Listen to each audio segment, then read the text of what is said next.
Some of these clocks don't work. I think I got 7, yeah.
We're going to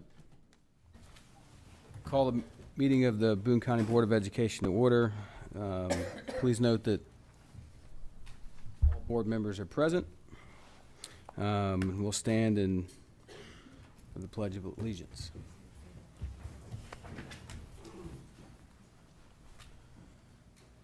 Pledge allegiance to the flag of the United States of America and to the republic for which it stands, one nation, under God, indivisible, with liberty and justice for all.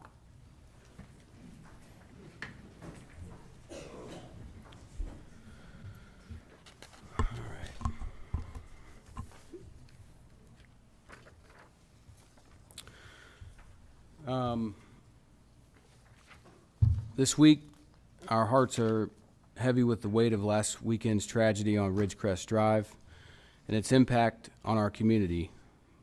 We extend our thoughts to all those affected, our students, both past and present, our dedicated staff, our families, and every individual who has played a role in providing support during this challenging time.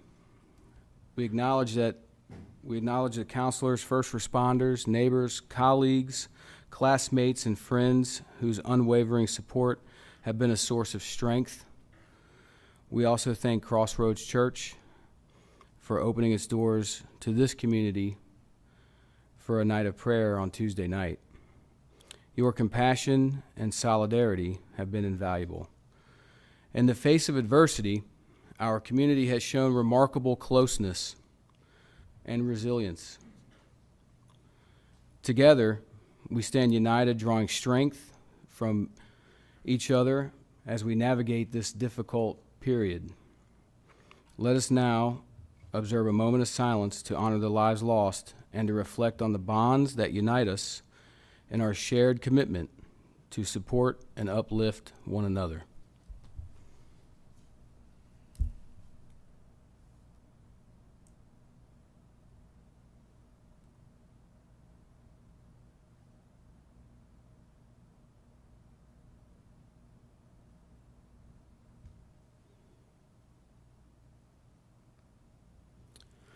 Thank you. We'll move on to, let's see. Are there any good news items up? No. On that? Okay. We'll move on to item 4, the superintendent's report. Dr. Hauswald. Well, good evening, board, members of the community. Thank you for the opportunity to serve Boone County Schools. I believe I'm about 2 weeks in, or almost. So just knowing the structure, I really just want to thank everyone and thank the board for your support, for your advice. I'm doing a listening tour. I've had the opportunity to meet with board members and with administrators. I know I'm meeting with all the cabinet members and with as well as the principals, and then branching on out into the community to our organizations. And I've quickly learned both in good times and during sorrow in our community in the last week, just how close this community is. And I know my partner Cassie and I are looking forward to being part of this community. In terms of the board meeting and the structure you'll find here, I want to be responsive to the board and responsive to the community. And so we'll insert items when we have relevant data based upon conversations that we think are important. I don't want it just to be a sit and get. I really want it to be responsive to things that we're talking about, that the community is talking about, and provide the data, provide links to our strategic plan, for example, and make sure that we are having the necessary conversations, that we're being transparent in the work we're doing, but also being responsive to the priorities and goals that have been set forth by the board. So this is really a placeholder tonight, and I look forward to trying to use it to share both the good news and sometimes the not so good news in terms of our district. But we know overall public schools in Indiana, or excuse me, public schools in Kentucky. I may have said that before. Public schools in Kentucky work. They've worked for more than 100 years. And we see students here tonight. We see families here tonight. We see alumni here tonight of our school districts. And so I hope we can also have a conversation in the next several months of just the value that public schools in Boone County and in Kentucky bring to this community. I'd be remiss to not state that public education is essential infrastructure. And it's time we start considering it that way, right? We don't accept roads that have potholes. We don't accept our utilities when they don't work. We strive to make them better. And public education is essential infrastructure. It is the great equalizer, right? Education, as I paraphrase, shall forever be encouraged. And that's what I see here. I believe that's what we do in Boone County, and that's what's happening throughout Kentucky as we celebrate public education. And so Boone County Schools is proudly public education, and we're doing a lot of things right. So we'll continue to have that conversation as well. And really continue to reflect upon the value and the benefit that Boone County Schools provides to this community. And I look forward to being part of that conversation. And that's all I have for tonight. You want me to go longer? No. Okay. Hey, just let me know. All right, 1 second. Okay. Next on our agenda is the audience of citizens. We do have several individuals signed up to speak, so I'll just give you the ground rules here. You all look like good rule followers. So, all right, the board welcomes the opportunity to hear from the community and inform the board of your views on matters before the board. Please keep in mind the Board of Education agenda is set, and by statute, the board can only discuss the items that are present on the agenda. Excuse me. The board cannot legally, nor would the board discuss an issue specific to an employee or a student in respect to privacy. Remember, these meetings are streamed live on YouTube. Please be respectful in your comments. If you have a concern that you'd like a response from the administration, feel free to leave your information over there with the Mr. Ball. Keep comments to 2 minutes so that all wish to speak may speak. And the parks rule is don't yield your time to one person and have that person talk for 10 minutes. All right. So the first person on the list, let's see, who's lucky number one? Got here early. Mike Miser, I think it says. All right. Come on up. And if you just state your name and so we know who you are for the record. My name is Mike Miser. I am a Boone County resident. Is this on? Doesn't seem like it. Let's see, hold on.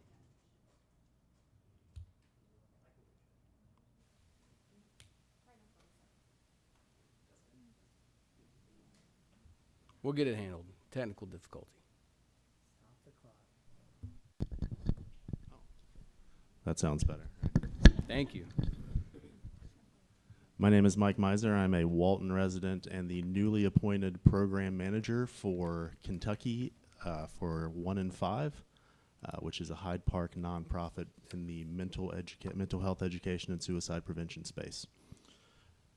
According to the CDC, on average since 2021, nearly 1/3 of students have experienced poor mental health, with over 40% of those students feeling persistently sad.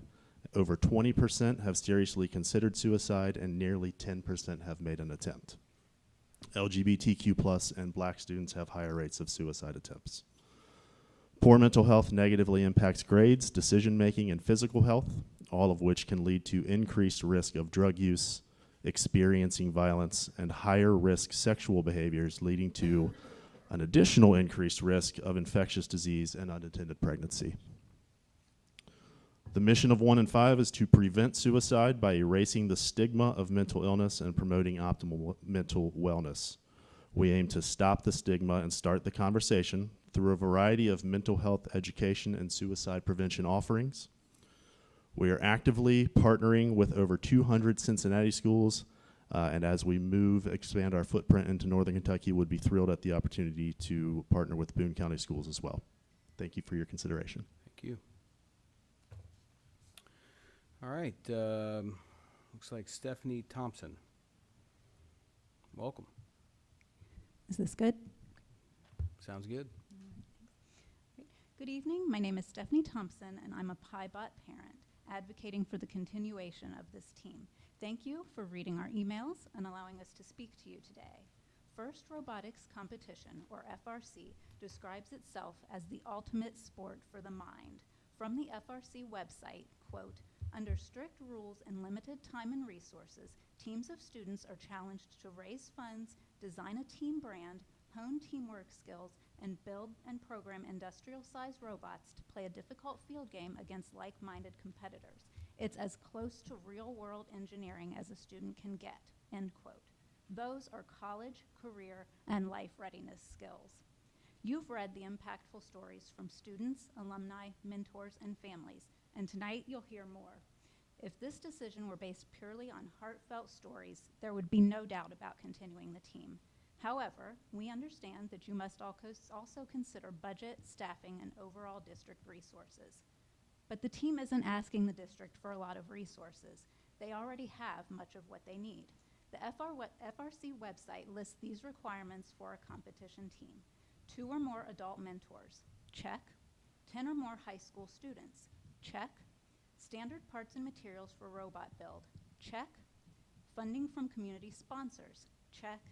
And quote, "the desire to learn, explore, strategize, build camaraderie, share ideas and talents, make new friends, be inclusive, and have fun." They've definitely got that. The only thing we're asking the district for is continued access to what we affectionately call Robot Land at Ignite Institute.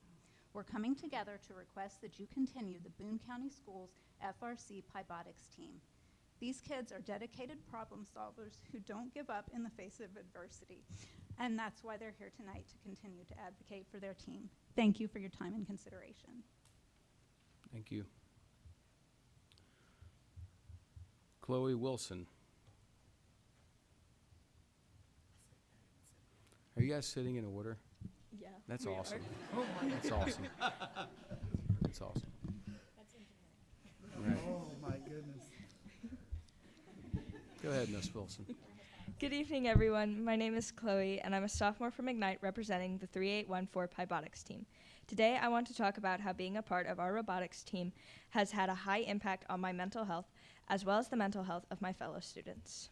Since joining the team a year ago, I've experienced so much support and positive effects on this team. Being surrounded by peers who share values and interests has given me a new sense of belonging, a feeling of acceptance and sanctuary I haven't had in a while. Beyond belonging, the mentors of our team and the support from my peers have played a crucial role in helping me feel more comfortable.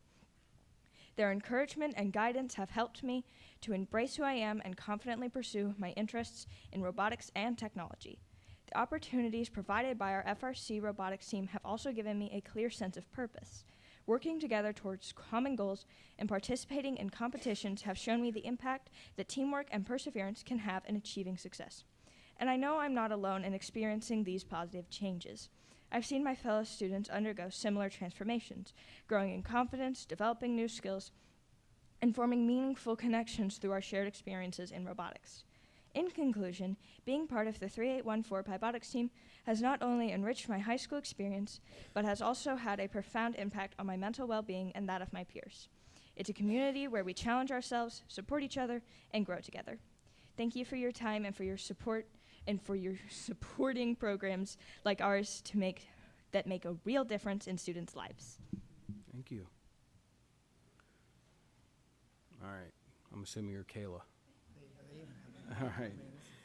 Kayla, is it Walter? Yeah, it's Kyla Walter. Walter, got it. Kyla, got it. Yeah. All right. Ladies and gentlemen of the board, my name is Kyla Walter. I'm also a sophomore on the robotics team for Ignite. And I wanted to talk to you guys today about how this team is really important to me, and I've prepared something that I can read to you guys. Just because this team has really helped me speak up, and this is why I'm here speaking today. Thank you for allowing me to speak today. So this program's not just a club for us, it's a transformative experience, and here's why it's so vital. Firstly, robotics fosters critical thinking and problem-solving skills. In an increasingly complex world, students need these skills more than ever. The program challenges us to design, build, and troubleshoot robots, encouraging creativity and innovation. Secondly, robotics cultivates teamwork and collaboration. Students work in diverse teams, learning to communicate effectively and leverage each other's strengths. These are essential skills that prepare us for future careers and life beyond the classroom. This has supported me personally in many ways, encouraging me to speak here today and to truly be part of a wonderful community. Thirdly, the program inspires a passion for STEM by engaging in hands-on robotics projects. Students develop a deep interest in these fields, and it potentially leads them to have future careers in things like this. Moreover, our program is self-funded, which demonstrates our community's commitment and support. It operates efficiently, utilizing resources to maximize impact without burdening the district's budget. And the students who lead this program are dedicated contributors to our community. They generously provide their time, expertise, and passion to guide and inspire others. Their dedication goes beyond technical skills, instilling values of perseverance, discipline, and ambition. Disbanding this program would hurt a lot of people, and I want to encourage you today to rethink this decision and let us keep our team. Thank you for letting me speak today. Thank you for coming. Nolan Thompson. Hello, my name is Nolan Thompson, and I'm a junior on the Boone County FRC team. Our team's presence here tonight shows just how much this means to us. As a member of this team, I have grown so much. I've learned technical skills in engineering, design, and project management, but I've also developed in other, more human areas. FIRST believes in more than just robots. The spirit of FIRST is about working together, being a good sport, and making an impact in the community. I know these values have impacted every team member, and we've even won awards for how our team embodies the spirit of FIRST. In addition, other teams have recognized our impact and have offered their support through social media. This just goes to show how closely knit of a community FIRST Robotics is. Every single team member is passionate about what they do and dedicated to seeing each other and the team succeed. You've heard our stories about how impactful this team is. You've heard about the skills we gain from FRC: problem solving, strategic thinking, collaborating while competing through cooperation, effective communication, integrity, gracious professionalism, acceptance, giving back to the community, inspiring future STEM leaders, working with local industry partners, confidence in presentation skills, financial responsibility, leadership, and the FRC core values of discovery, innovation, impact, inclusion, teamwork, and fun. Thank you for allowing us to speak tonight and for considering our perspectives in determining the future of this team. Thank you. All right. Looks like Blake, and help me with your last name. Atkins. Atkins. All right. Sorry. Handwriting got me. Okay. Hello, my name is Blake Atkins, and I am a rising junior in the Design College at Ignite Institute, and I have been on the robotics team for 2 years now. There are multiple aspects of FRC, but a big one is engineering. Every year, FIRST gives teams a new robotics challenge with new tasks for our robot to complete. For example, the challenge might require our robot to climb, shoot, or stack objects, navigate different terrains, balance, or even climb. This presents us with opportunities to problem solve with critical thinking and creativity. First allows us to use a wide array of different materials. We need to build and test different prototypes to figure out which material works best as a solution. We also create many of our own robot parts by first building a CAD model in a program called Onshape and then manufacturing them using a CNC machine or 3D printer. We also have to program the robot to use all of these parts to accomplish the tasks. We use tools such as Java VS Code and Limelight to mobilize our robot. If engineering or programming is in your interest, we have other areas where students can participate. For example, we have marketing. This area works on our team's branding and overall image. We recently won the Imagery Award for this at the Miami Valley Regional at Xavier University. The Imagery Award celebrates the attractiveness in engineering and outstanding visual aesthetic integration of machine and team appearance. We also have other aspects on the team, such as social media, outreach, business, field build, and strategy. There's a place for everyone on the FRC team. Thank you for your time this evening. Thank you. All right, looks like Ray? What's your name? RJ. Okay, sorry. You guys were in a hurry when you wrote down your name. A little bit. Yeah. Got it. Hello, my name is RJ, and I'm a junior on the Ignite FRC team, Pybotics. As a student at Conroe High School, I would love to thank you for hearing our time tonight. I've been a part of this team since my freshman year, and I can say firsthand how this program has helped students during and after high school. In the USA alone, there are 81 different scholarships for first alumni, totaling millions of dollars. Without an FRC program, all of these students would lose these opportunities. FRC teams also give students a basic background in STEM career, from electrical engineering to marketing and business. At this time, as a CHS student, Conroe High School has no robotics programs or STEM extracurricular activities outside of classes.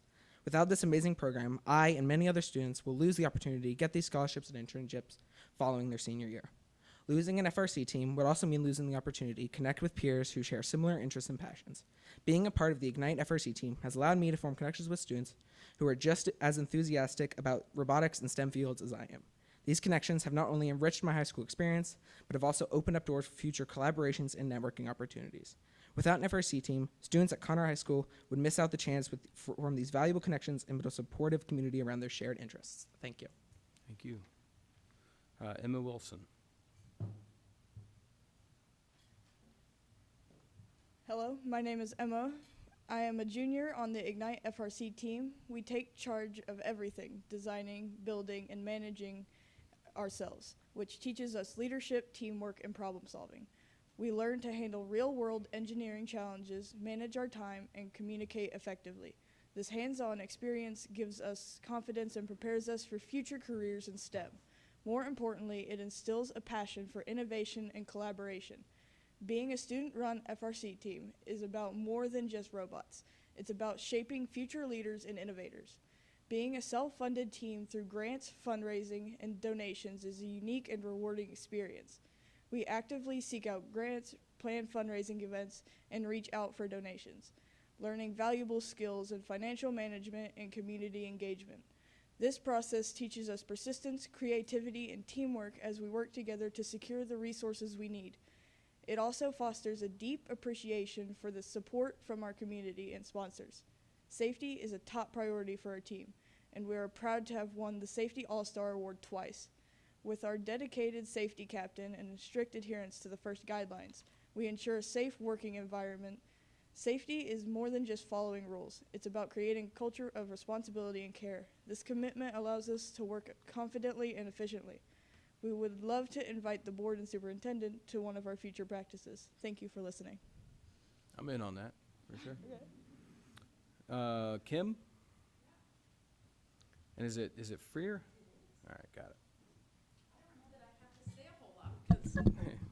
These kids are amazing, and I think they said most everything that we needed them to say. We live in an era where STEM is everything, right? That's what we're supposed to be focusing on. Why in the world would we contemplate not continuing with a STEM team that's independently funded, has involved parents and adult mentors, and a bunch of kids that are from all different schools in the district? It isn't just Ignite kids. There's kids from all different schools. turn around, I have a visual aid. These are all of our corporate sponsors. And I think the kids said it all. So please consider continuing the team. Come and see them in Robotland and give it a year at least. We have a new superintendent. We lost a lot of seniors this year, but we have a lot of seniors, graduated seniors that want to come back and be mentors. So at least give us a year with a new coach. We have a lot to offer, and we would really appreciate if you would consider continuing our team. Do you want to say anything? Are you Rose? She's next on the list. Okay, got it. Well, my name is Rose Freer. That was my mom that just spoke. And I am one of those recently graduated seniors and former very dedicated safety captain. I don't have much to say. I think most of these amazing people have said it already, but this is a really impactful program. I know it's really impacted me socially and education-wise. It's just something I really appreciate, and my brother is on the team, and he is a upcoming junior, and I want him to have the same chances and opportunities that I did with this. Makes sense. Yeah. Thank you. Barbara Stegman.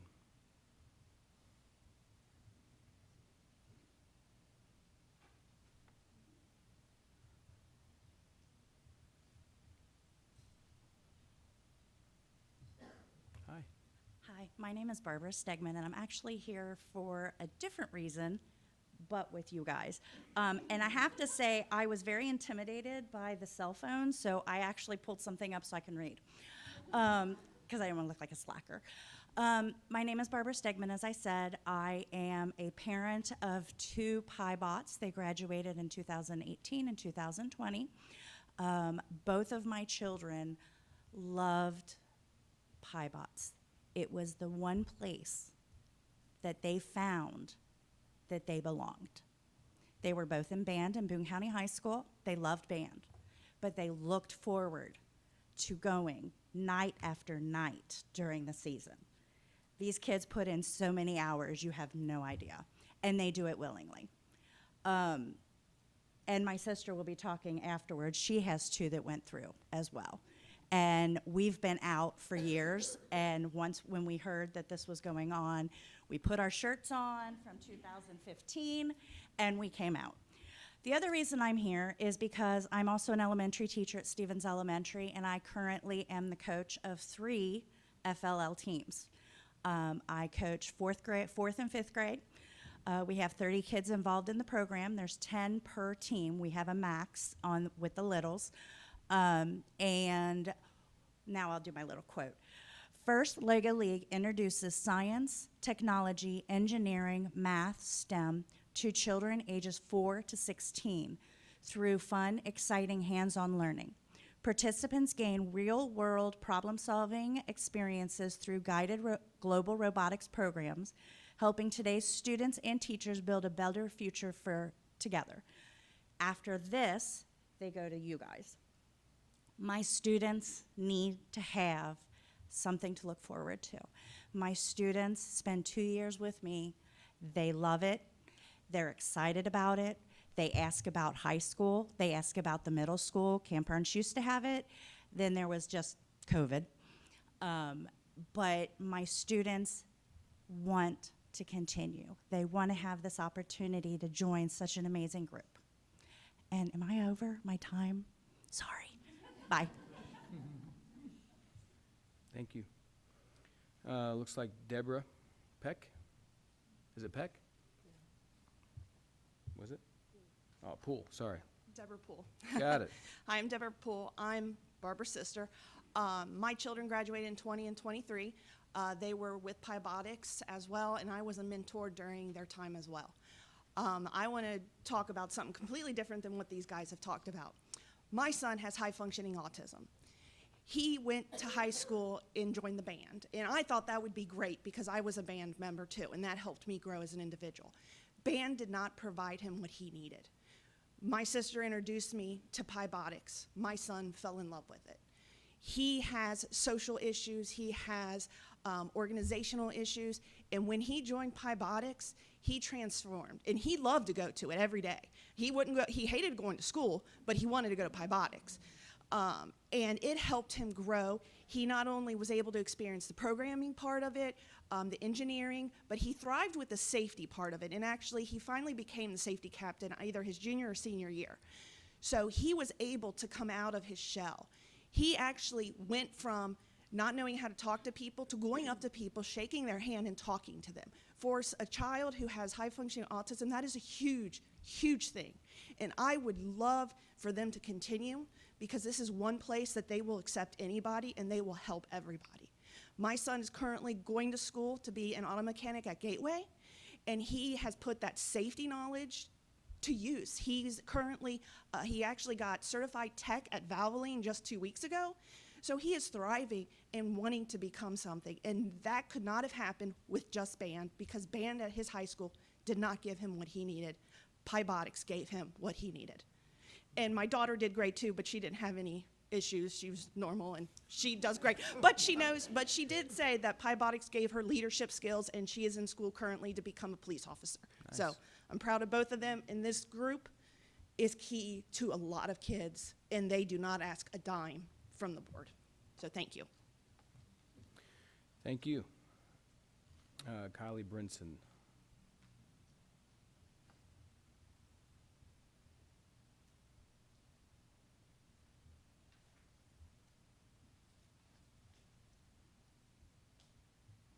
Hello, my name is Kylie Brinson. I am a Pybotics alumni.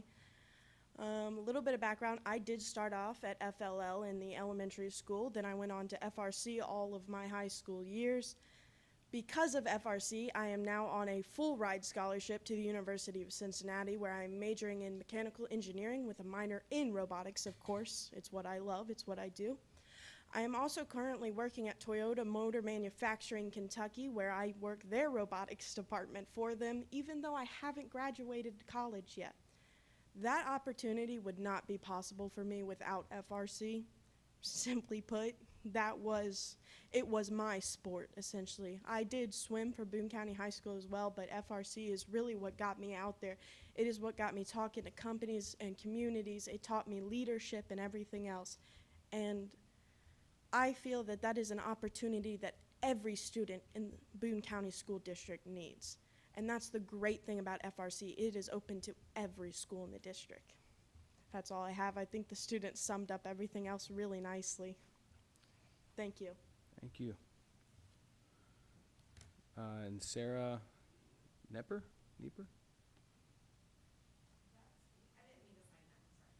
Now you got to talk now. Or sing. And Jacob Newcomer.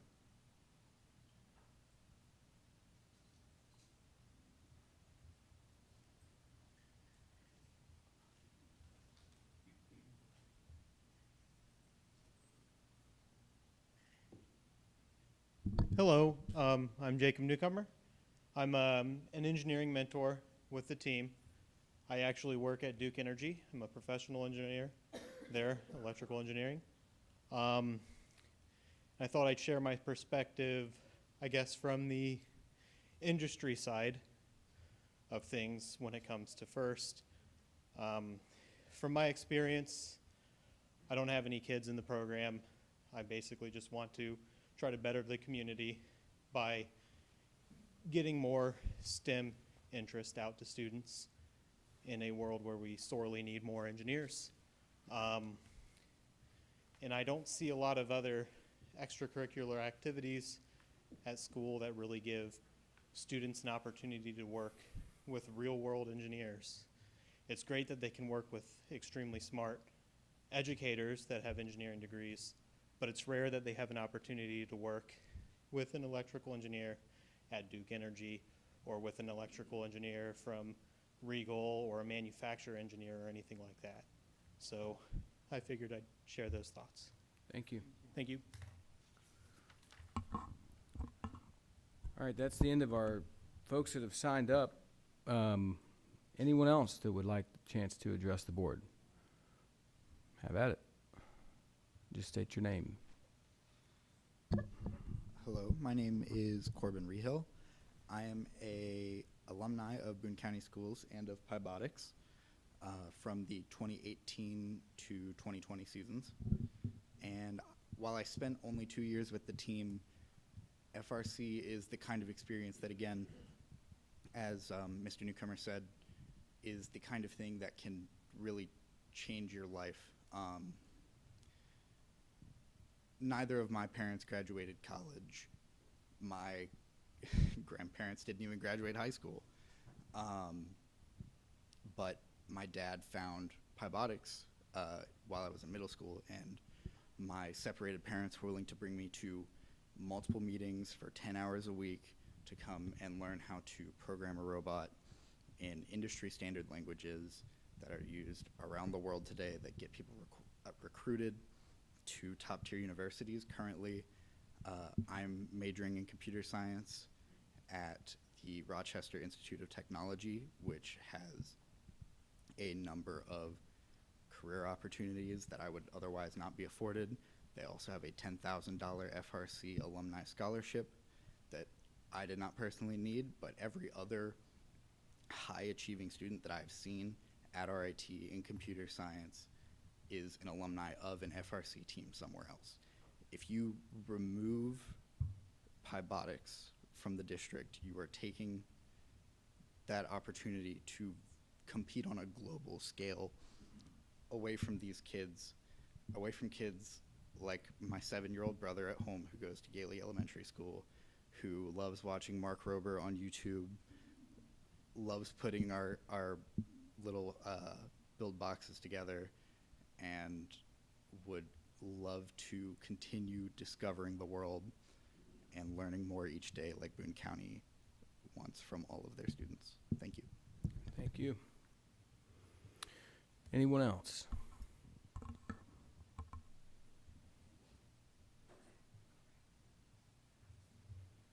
Sorry, I didn't prepare anything, so bear with It's me all right. here. I'm just talking. I have 2 points. What's your name? Oh, Kylie Wisher. I have 2 perspectives of this amazing group. I came in this group with 2018 as a little 10-year-old, didn't know anything was going on. My mom went to the same competitions with me, didn't know anything what was going on.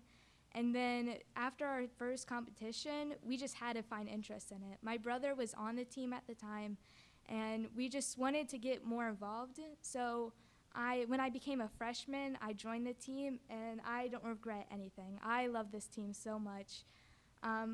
We have a computer with all the old pictures on it. I love going back and just saying, oh my God, that was me in 10th grade, or not 10th grade, when I was 10. And this is just a great team. I wasn't going to talk today, and then watching everyone talk, I was like, oh, I'm nervous for them. So I wanted to give that perspective. Thank you for your time. Anyone else? Don't be shy. All right. Seeing none.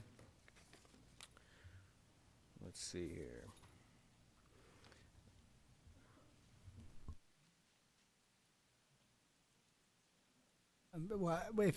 If you're yielding the microphone to me, I'll always take it, Chairman Parks. So I just thank you all for showing. I know that the reality is you're in a good environment for this conversation, and while those in front of you may not directly be responsible for those decisions, those that are on the the starboard side of the room or the port side of the room over here, these are your curricular experts, and those are the ones that work directly with the principals.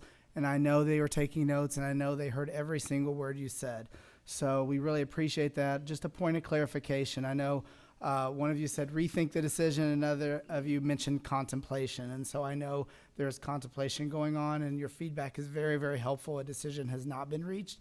I know there's additional meetings. So I'll just hopefully that will allow you to know that your comments and your requests were were at a pertinent time and not after the fact. So thank you. I wasn't gonna tell anybody I was from Indiana, and I slipped earlier. So I was looking at your number. If you're not familiar with FIRST Robotics, the numbers signify when they chartered or when they joined the organization. 3814 means they're the 3,814th one. I hadn't realized the Pybotics, and someone had one of the older shirts with the 8 in a smaller font and the 314. So I thought, well, this is really clever.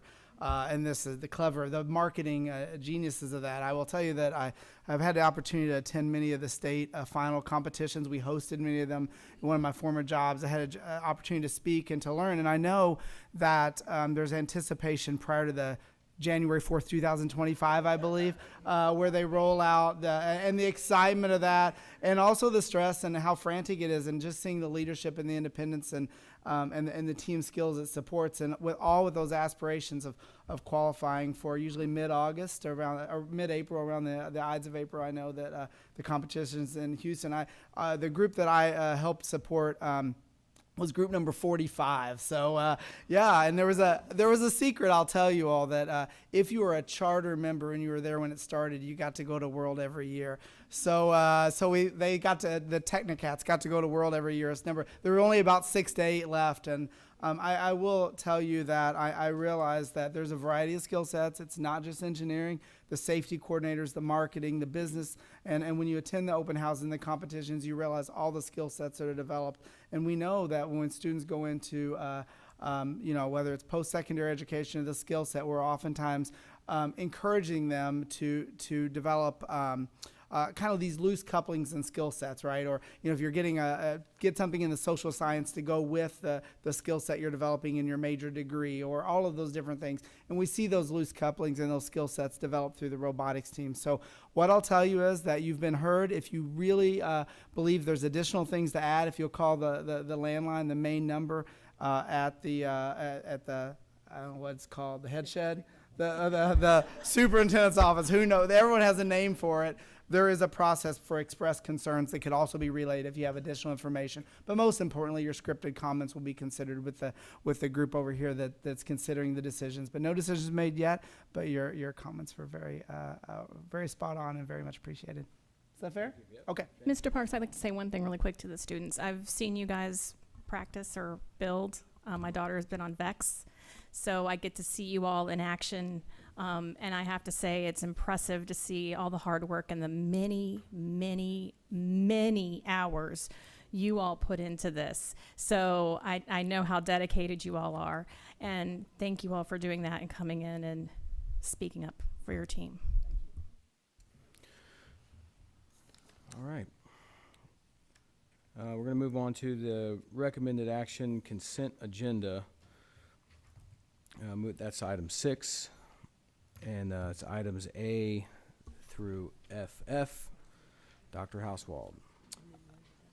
Yes. Good evening. Thank you, Mr. Chairperson. I recommend the board to approve the recommended action within the consent agenda. Go ahead. Yeah, go ahead. It's not the first people to leave when I was talking. But I can pause.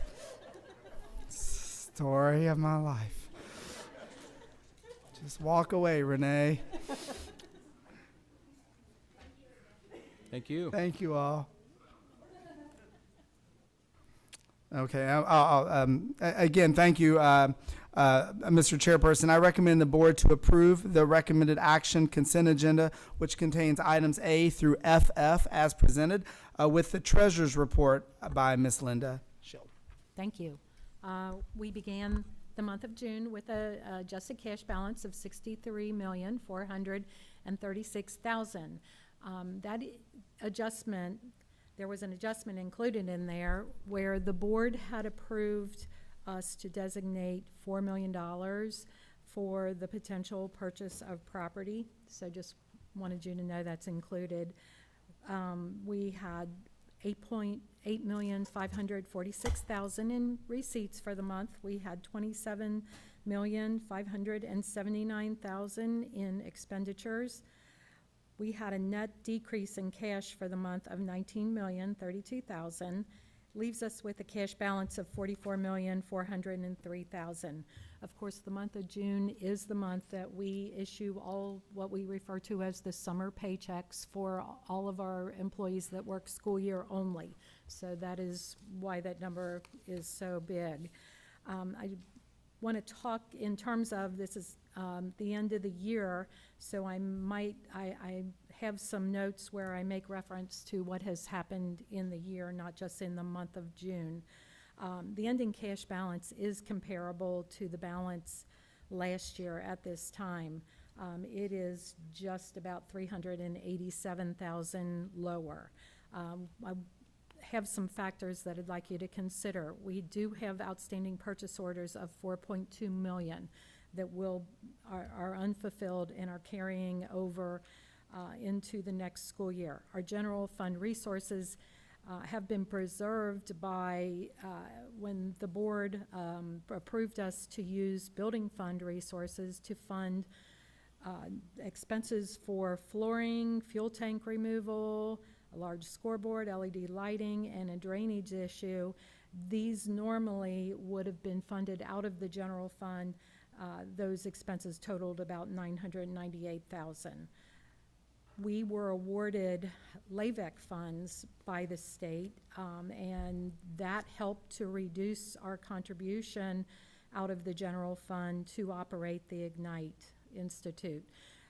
We were awarded almost $535,000 for that. We also had a factor where we had opportunities to use the ARP ESSER grants to fund some large expenditures, and some of those were the preschool, some of the preschool operations, early childhood expenses, transportation routing system, some curriculum resources.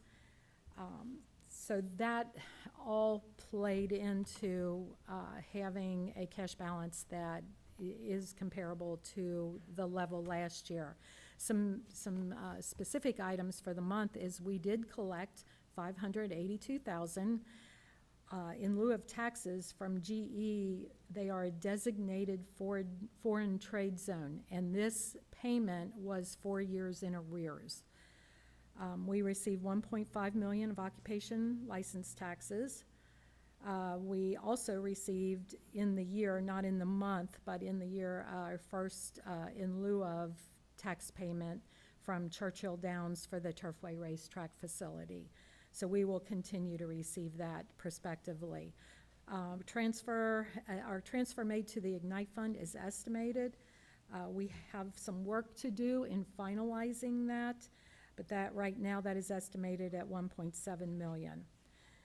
Overall, our operating expenditures are depicting trends that are consistent with last year and according to budgetary plans. And as a reminder, we're still spending out of the COVID grants, and that is helping to keep our general fund expenses lower. Unfortunately, having expenditures under the COVID grants as well as the general funds is really creating some challenges for us in monitoring trends overall. We had no debt service payments for the month, and I will have provided the usual schedules, and I would be happy to answer any questions that you have.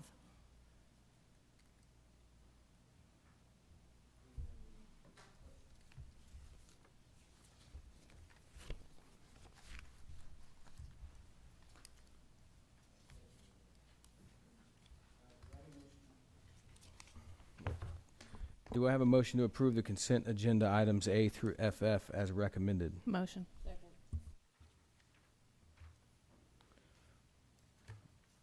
Any discussions on items on the consent agenda?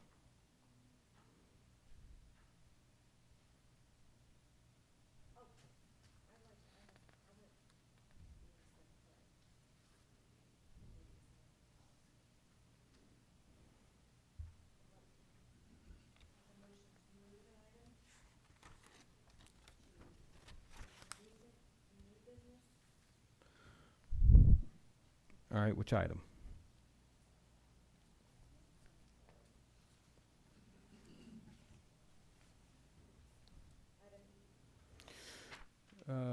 So, Ms. Young would like to move item EE from the consent agenda to recommended new business. All right. That will become, my notes here. Looks like item C.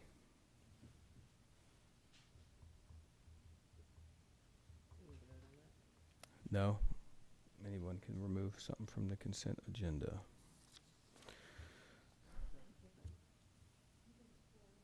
Yeah. All right. So that leaves. Okay, yeah, absolutely. How about it? There we go.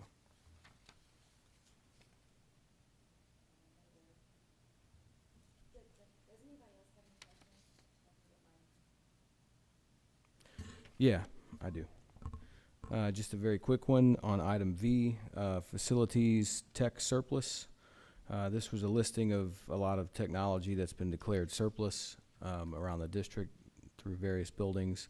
Just a very general question about, on some of the listings, there was, instead of a number like 3 Dell laptops, there would be the word unknown. And so, in other words, an unknown number of iPads were being marked as surplus. But what does that mean? I don't know if we have anyone from that department here. I can speak a little bit to the surplus end of it, the technology side.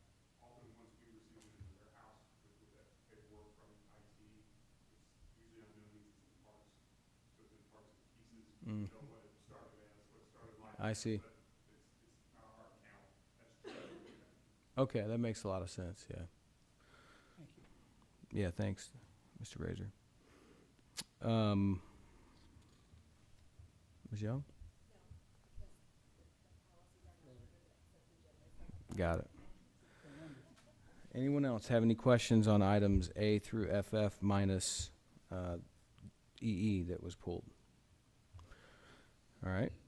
Seeing that no more discussion, move forward with a vote. All in favor, please say aye. Aye. Aye. Looks like 5-0. Any opposed? I think I heard 5 people. All right, got it. All right. So that'll move us to, and I got my notes all out of order here. Here we go. All right. Item 7, recommended action, old business. Dr. Hauswald. Thank you again, Chairman Parks. I recommend the board approve the recommended action old business item A. As you're well aware, policies require multiple readings. This would be the second reading for the annual board policy updates, and I would request that you approve those as presented. Thank you. Motion to approve old business item A. Annual board policy update, second reading is recommended.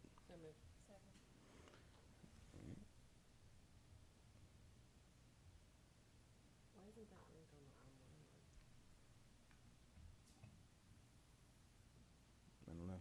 Link to.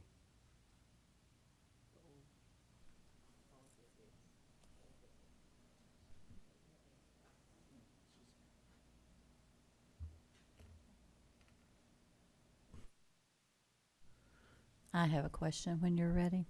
All right. I don't recall second readings having changes. Usually if you have a second reading, you're just approving exactly what the first reading said. Would that then be a true second reading, or is it a first reading of a amended policy? So you have a little bit of flexibility between the first and the second reading. The general rule of thumb is as long as it's not a material change that is going to change like the big picture of what that policy is, you're allowed to make tweaks. Now, of course, there's always gray area that we're living in and deciding what that means. In a perfect world, no, there should not be changes between them. But that's not to say that you can't make some between the first and the second, as long as the general principles and the material substance of the readings and of the policies remains the same. I don't like gray areas. I like black and white. It is or it isn't. I'm not comfortable with including as a second reading policies that have been changed from the first. To me, that defeats the purpose of a second reading. Would you like to make it the first reading? I think those policies that had changes, whether material or not, should not be included in the second reading, and there should be a new first reading of those policies.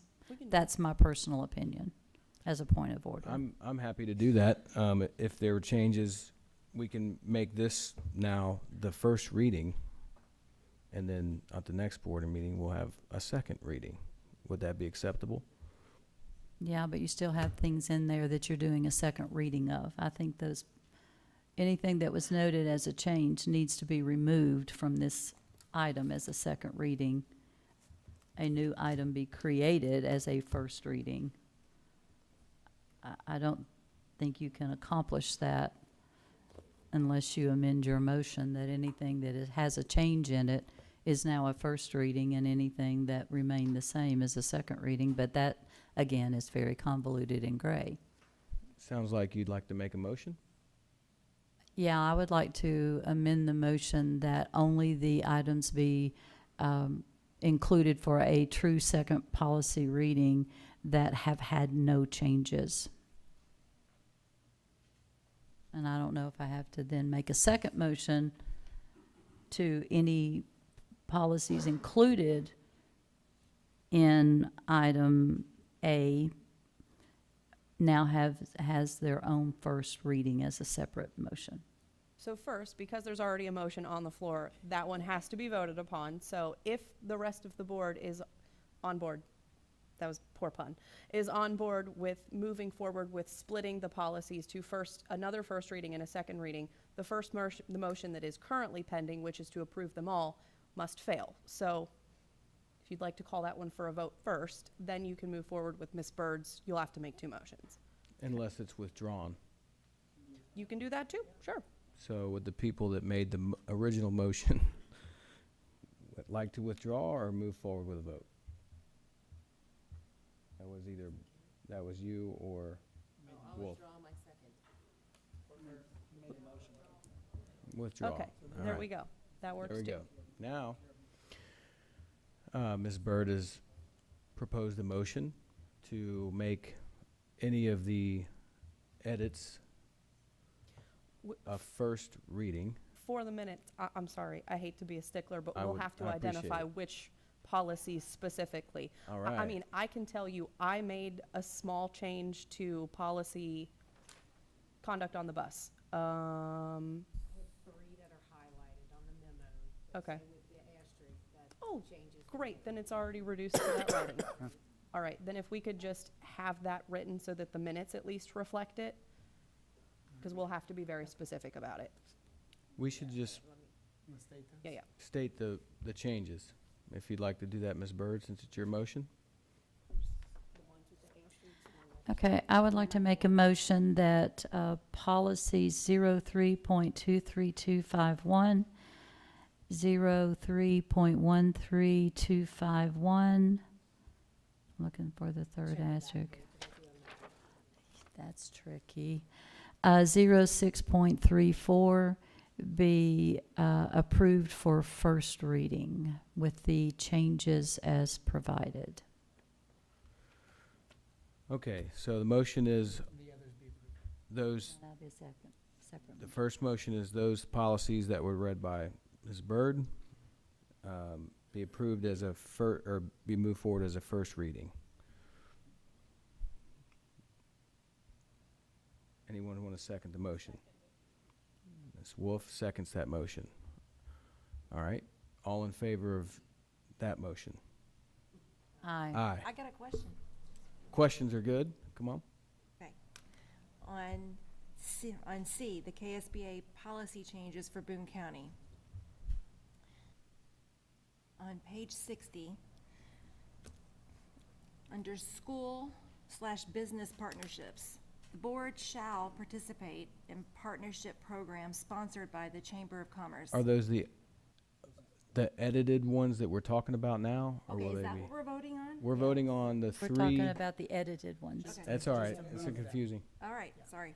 Yeah. Pardon me. All right, so the first batch are the ones Ms. Byrd mentioned, and those will become a first reading. Pardon me, sorry. That's all right. So technically, You're we're so amending the eager agenda to tonight. make those three policies item D on your new business Item up for a D. first reading. All right. Aye. So Ms. Bird's motion to amend the agenda to reflect as follows is what we're voting on right now. All Yeah. right. And then move to item D. All right. All in favor of? It's all right. It's all right. All in favor of Ms. Bird's motion to make item D a first read, please say aye. Aye. Aye. 5.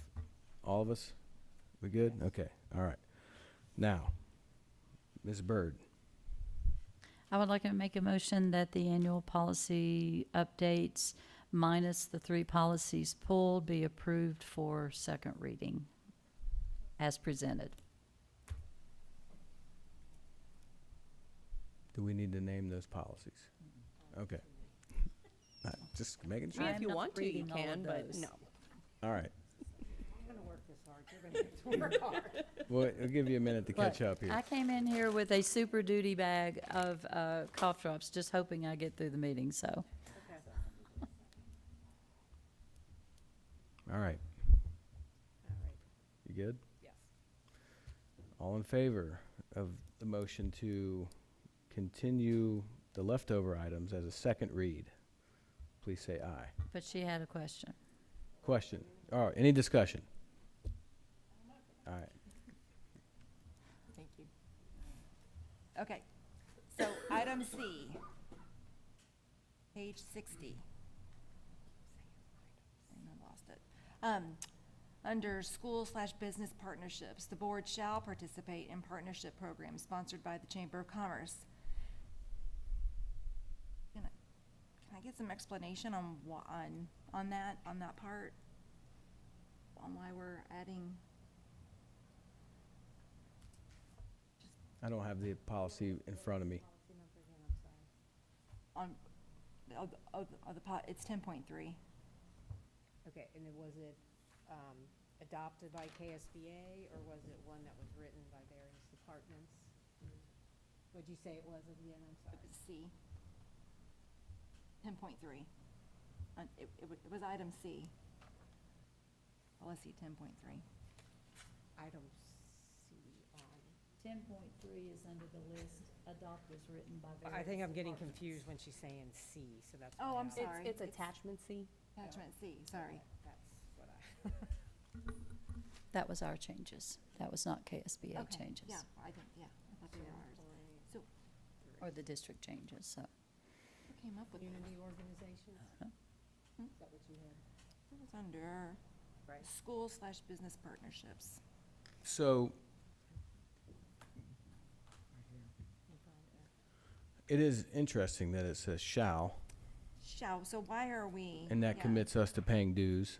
Hmm? That commits boards to paying dues to those organizations, right? Which we do, and I'm good with that part. But or do you have a proposed change to that? Maybe make the shall a may? May, or, I mean, yeah, I mean, I'm just, why are we, committing the board to participate in partnership programs by the and what Chamber of Commerce? The Kentucky Chamber of Commerce, the Northern Kentucky Chamber of Commerce, what Chamber of Commerce? I mean, there's nothing specified in there. Well, what do you propose? I propose take it out. Completely. I don't want it in there, Okay, so that's what I would like to do. all right. Would you like to make a motion? I'd love to make a motion to take that out. All right. Have at it. I don't know all the technical words, but I'd make a motion to remove, how do I word that? Well, we have a motion pending to approve the remaining policy or the remaining policies, so that one either has to be withdrawn again or fail before we can make a competing motion. Would anyone like to withdraw the current motion? I made it, I'll withdraw it. All right. Motion withdrawn. Now, Ms. Young, I have a question though. Is there a language change if we're specifically identifying all of these other business and public organizations and we exclude business partnerships? Do we need something more general if you don't like the shall? I don't know KSBA's reasoning for defining each of those individually. If we define them all individually, leaving out business partnerships or any policy regarding therein, I have no idea. Should we Yeah, that'd be great. Smith it? I don't know what the best. Or is it just you wanting to change it from shall to may? And that way you're not required? I mean, 'cause Well, that's I mean, why was this put in here? Why was just Chamber of Commerce put in here? I think, I'm assuming that the Was KSBA this recommended these KSBA? changes. This is, well, this is adopt is written by various departments, so generally that means the district This wasn't KSBA. makes changes here. Page C, the attachment on C it says. To who wrote it? 10.3 I says, don't know who wrote it. I don't have it up. I've got too many other notes. So C is policy changes for Boone County, KSBA. What is the policy from last year? I'll pull it up. All right. How about we pull this from the agenda? I've got another one up there that I have a question on. We'll pull this whole policy update from the agenda until the board attorney can, and district staff can tell us When Where- do these have to go into effect by? I don't know that you can do that. January, right? No, not January. So, you know, part of the reason that these were being the small amendments, it was just the perfect storm of timing from when we got them to KSBA versus just some of the time that it took for district review. That some of these, the underlying statutes, this is not one of them. There are no statutes cited in this, so I can't give you a reason as to why KSBA is proposing this policy revision. Normally, if it's something that's statutorily required, down at the very bottom of the policy, there will be a statutory citation or a regulatory citation that talks about where KSBA is actually getting this information. That's not on this one, so I can't tell you specifically for this one. However, some of the other policies that are statutorily driven, the statutes that are underlying them went into effect July 1. So, Right, but there was some confusion about how this change got on the policy updates for Boone County. Sure. So I'm not in favor of passing policy updates that we don't know where they originated from, whether it was our own staff or KSBA sure. recommendations or legislation. I was just saying that it might behoove you all as a district who needs to comply with certain statutes not to pull the whole policy update, but to just pull the ones that you have concerns about. Because it may inadvertently affect our statutory compliance with some other things that are going on in the policy updates. It may. But we don't know which. But we don't know, I mean, I can look, but it's gonna take me more than probably the few minutes you would want me to have an answer. I would need to look at them substantively. Just things for you to think about. If you wanna pull the whole thing, that's of course your prerogative to do. I'm just saying that there may be some other implications with that. All right, so is the motion that Mrs. Young may have made, To remove the school/business partnerships portion of policy 10.3. are we allowed to do that? Or is that in violation of this mysterious, unknown at the moment, reason why it's in here? Oh, I don't think it's, I mean, it's not in violation of any statute that I'm aware of, and if KSBA had done it pursuant to a statute, it would be cited, I'm confident, down at the bottom of that. So I'm not necessarily sure you're violating anything, of course, this is off the cuff here, but I don't think that would be an issue, but you would just need, if you're going to make that change to the text, and you want it to move forward with that amendment, that too then moves down to new business as a first reading. Does that make sense? So what's the recommendation, Dr. Oswald? What's your recommendation? Well, I mean, so, of course, this is these policies were developed prior to my arrival, full disclosure. Right. But if there is a concern, and it's just being brought to us tonight, if you have this, it sounds to me like this is there may be one more, but for this one, it seems to me like because there are others that might statutorily need to be in place, you could request to simply make a recommendation to move forward, but to pull 10.3, and and if you want to amend it, and we don't know what those amendments are, you could bring that back at a later time. So, I mean, is there another one, by the way, besides 10.3? Oh, Okay. It's on 10.3. Okay. So, yeah. So, I mean, if that is the amendment, then you could move 10.3 down, much like you did with the other three, into new business as part of maybe item E, because D has already been set by previous motion, and then you can move forward with the others. But So what would be the easiest way to remove 10.3? Does she need to amend her motion to remove 10.3? Or, So you have two options. One, you can move it as a new business item and put it on for a first reading, or frankly, as the chair, you can pull it. I pull 10.3. Okay, so we'll pull it from the agenda then, and we'll just table it, and we'll repropose for a first reading at a later date at the August meeting. Okay. Okay. Perfect.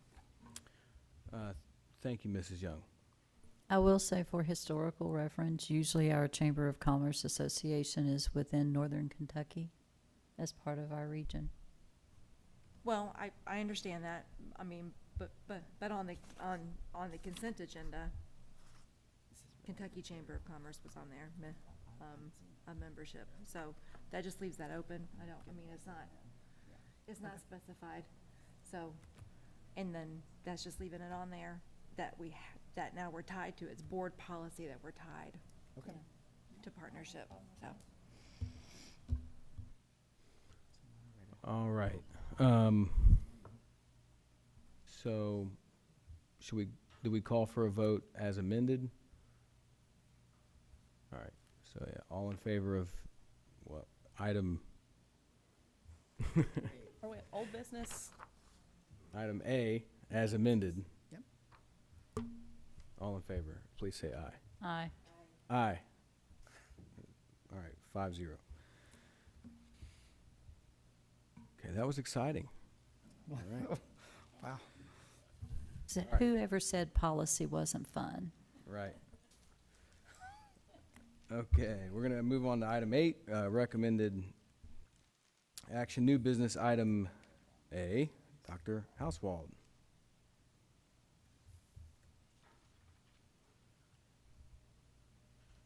Yes, Board. You have before you for item A, Boone County Schools 24-25 Code of Acceptable Behavior and Discipline Handbook, and I would recommend that you approve it as presented. Do I have a motion to approve new business item A, Boone County Schools 24-25 Code of Acceptable Behavior and Discipline Handbook as recommended? Motion. All right, any discussion? I'm just assuming the blank page where Dr. Oswald's message is will eventually be filled in, or are you just going to leave it blank? Okay. Oh, okay. I was just checking.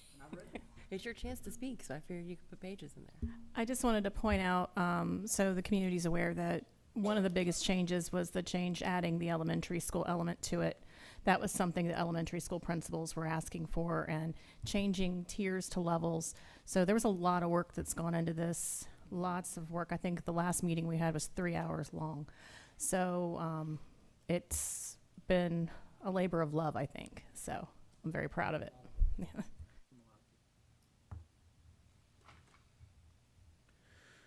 Any other discussion? All right, all in favor, please say aye. Aye. Aye. Any opposed? Motion passes 5-0. All right.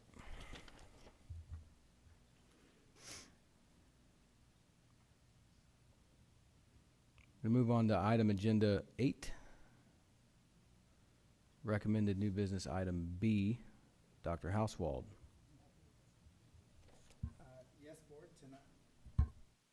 Yes, Board, you have tonight before you the property insurance plan recommendation for 24-25. And I would recommend that you approve as presented. All right. Do I have a motion to approve new business item B, property insurance plan for 24-25 as recommended?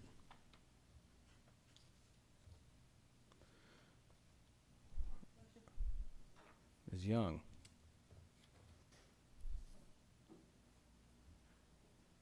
Any second? All right, seconded by Wolf. Any discussion?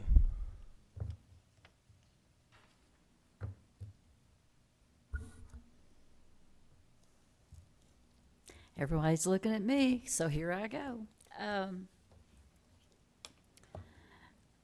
I raised a lot of issues about our process with this last month, so I'm not going to trot those back out again to bore everyone with. But my concerns with that still stand, as stated last month. In looking at this proposals, I have to admit even more confusion, and I want to thank Michelle for her efforts in getting me additional information and so that I could continue to try to figure out how we've ended up where we've ended up. One of the things that I remember being discussed last month was the creation of a Northern Kentucky pool.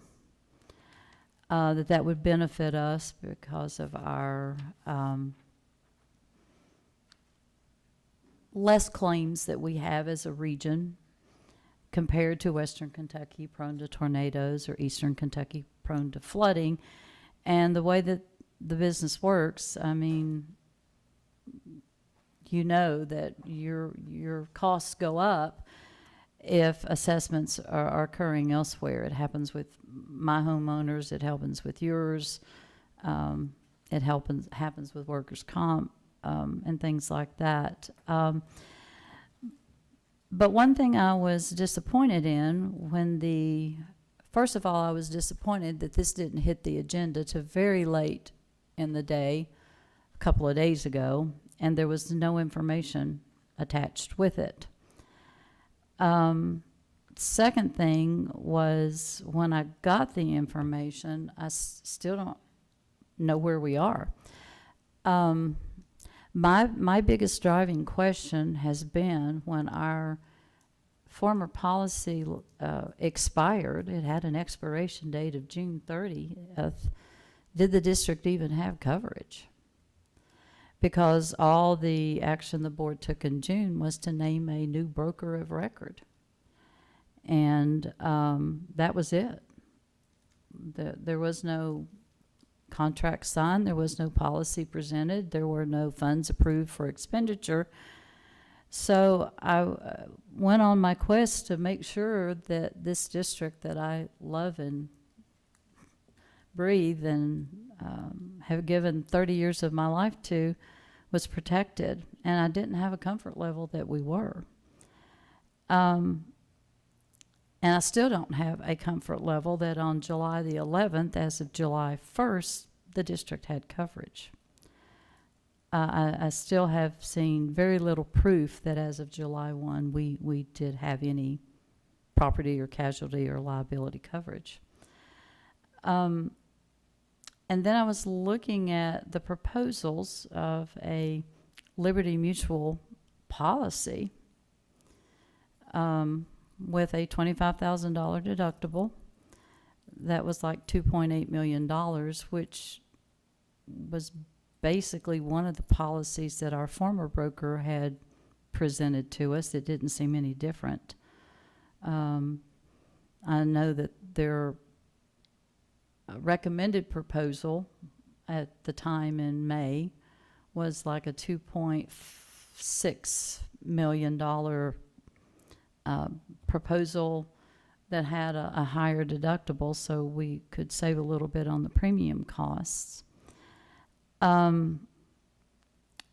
when I looked at the information that was finally added to the agenda yesterday, I saw just a very brief synopsis of a Liberty Mutual policy of $2.8 million. And this proposed Bluegrass Trust, which I'm assuming is now the pool that has replaced the conversations from June. But it's not a Northern Kentucky pool. I realize I'm not a native Kentuckian, but I've been here since 1986. And to my knowledge, as I have driven the Northern Kentucky region north to south and east to west, Letcher County, Wolfe County, Cumberland County, Estill County, Pike, into Pikeville, there's some Pikeville districts in there. Those are not Northern Kentucky. That's not what we were, at least that's not what I got out of that conversation. We were looking at making this change to be in a Northern Kentucky region of similar districts, not with counties otherwise. So I asked, okay, well, we're not in this with our neighbors. We're long distance relationships here. What are the losses of these districts over the last 10 to 15 years? I got a general number of about 35%, similar to Boone County. 35% means 35% in losses of what your premium is, if I understand that correctly. And I believe I do. So I don't see and this is not a new idea. We were in an insurance trust years ago. And the reason the trust was formed was because the market was so closed, like it is now, that it was formed to give districts alternatives to insurance that would save them money. And it did. Boone County became a part of that trust. I thought it was a bit ironic that this trust said they hadn't assessed anyone yet, but I don't think they've been in business very long. My understanding of this company's in Florida. I'm not sure what Florida has to do with Kentucky geographically. And I still have concerns about how this whole process started, how it was handled, and the fact that I feel misled on the why we went down this road to begin with. And since I don't have a comfort level with the information, I still am struggling to accept anything at face value. I refuse to. So I keep digging and I keep asking questions. And sometimes during the day I get a little bit of work done for my bosses because they kind of expect that of me. So I'm concerned about who's in the pool. It's not what we were told. I'm concerned about, this was supposed to be Kentucky and it's Florida. I'm concerned on the current status of our coverage, and I did ask for an insurance binder or certificate of insurance, and I was provided that, so thank you for that information. It's dated July 1 and July 2 that we have bound coverage with Liberty Mutual. And I guess the most painful question that I have to ask, and I don't like asking it because of the implications of why I'm asking it, but I have to ask because of information I've been given that Assured Partners does not have a contract with Liberty Mutual anymore, that contract was canceled. So I'm looking at a certificate of insurance saying we have bound coverage with our new broker, very reputable company, not saying anything against that, but a policy that I'm told can't exist because there's no contract available to Assured Partners with Liberty Mutual. So in my mind, we don't have two options with our current broker. We have one. and I don't think it's a good one. So, I mean, there's a lot of other questions that I could ask. We don't have information of where our deductibles are. We don't have information of, is there a cap for the whole pool? I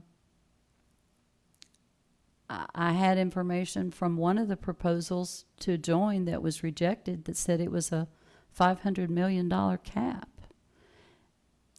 Is that $500 million for each participant? Is it for the pool itself? Boone County could eat up a lot of $500 million if we had a catastrophic event that covered the whole county and hit the majority of our 27 buildings. I don't like spending time on this. I want to talk about our strategic plan.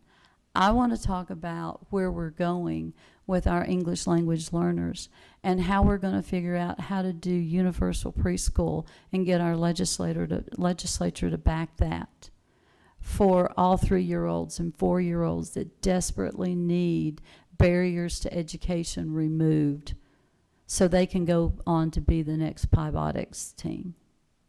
I don't like, insurance is necessary. We have to have it. But there are too many glaring questions here that tell me this is a bad deal. So the things that you stated we need answers to pretty quickly, because no one has explained, maybe because of our transition from superintendent to superintendent, no one has come to me with any of these concerns prior to today. So let's ask the Jesse, question. I texted you several days ago asking if we had coverage, and you said yes, we So I did asked through Mr. Liberty McCarter- Mutual. I asked Mr. McCarter. I am on the board with you. I do not have access to check contracts and binders, and I guess I could maybe come up here and demand to see that information. But to my knowledge, I don't think you were involved in that either when you were chair. So I rely on the district employees to tell me whether we have it or not, which I think is what you're still doing, relying on district employees to tell us, unless you're relying on outside sources. All I have is Mr. McCarter and now Dr. Hauswald. So do we have insurance? As of July in Boone 1st, as of July 1st, we have coverage, full coverage. And our district- representatives from our newly appointed brokers are here right now. Do we have coverage? Yes, sir. All right. Dr. Hauswald? No, you give permission, actually, so, do you want to give permission for him to? Yeah, address come on the up. concerns? Yeah. And if you'll introduce yourself. My name's Steve Crawford. I'm with Assured Partners. We run our office out of Covington. There's a few things that were said that are not accurate, but let me focus on whether or not the district had insurance at 12:01 a.m. on July 1st. The answer is yes. Through our binding authority, we bound that with Liberty Mutual. You do, as we sit here tonight, have coverage at Liberty Mutual. There has been, mostly generated by your previous broker, has been some things stirred up that has caused Liberty Mutual to question that.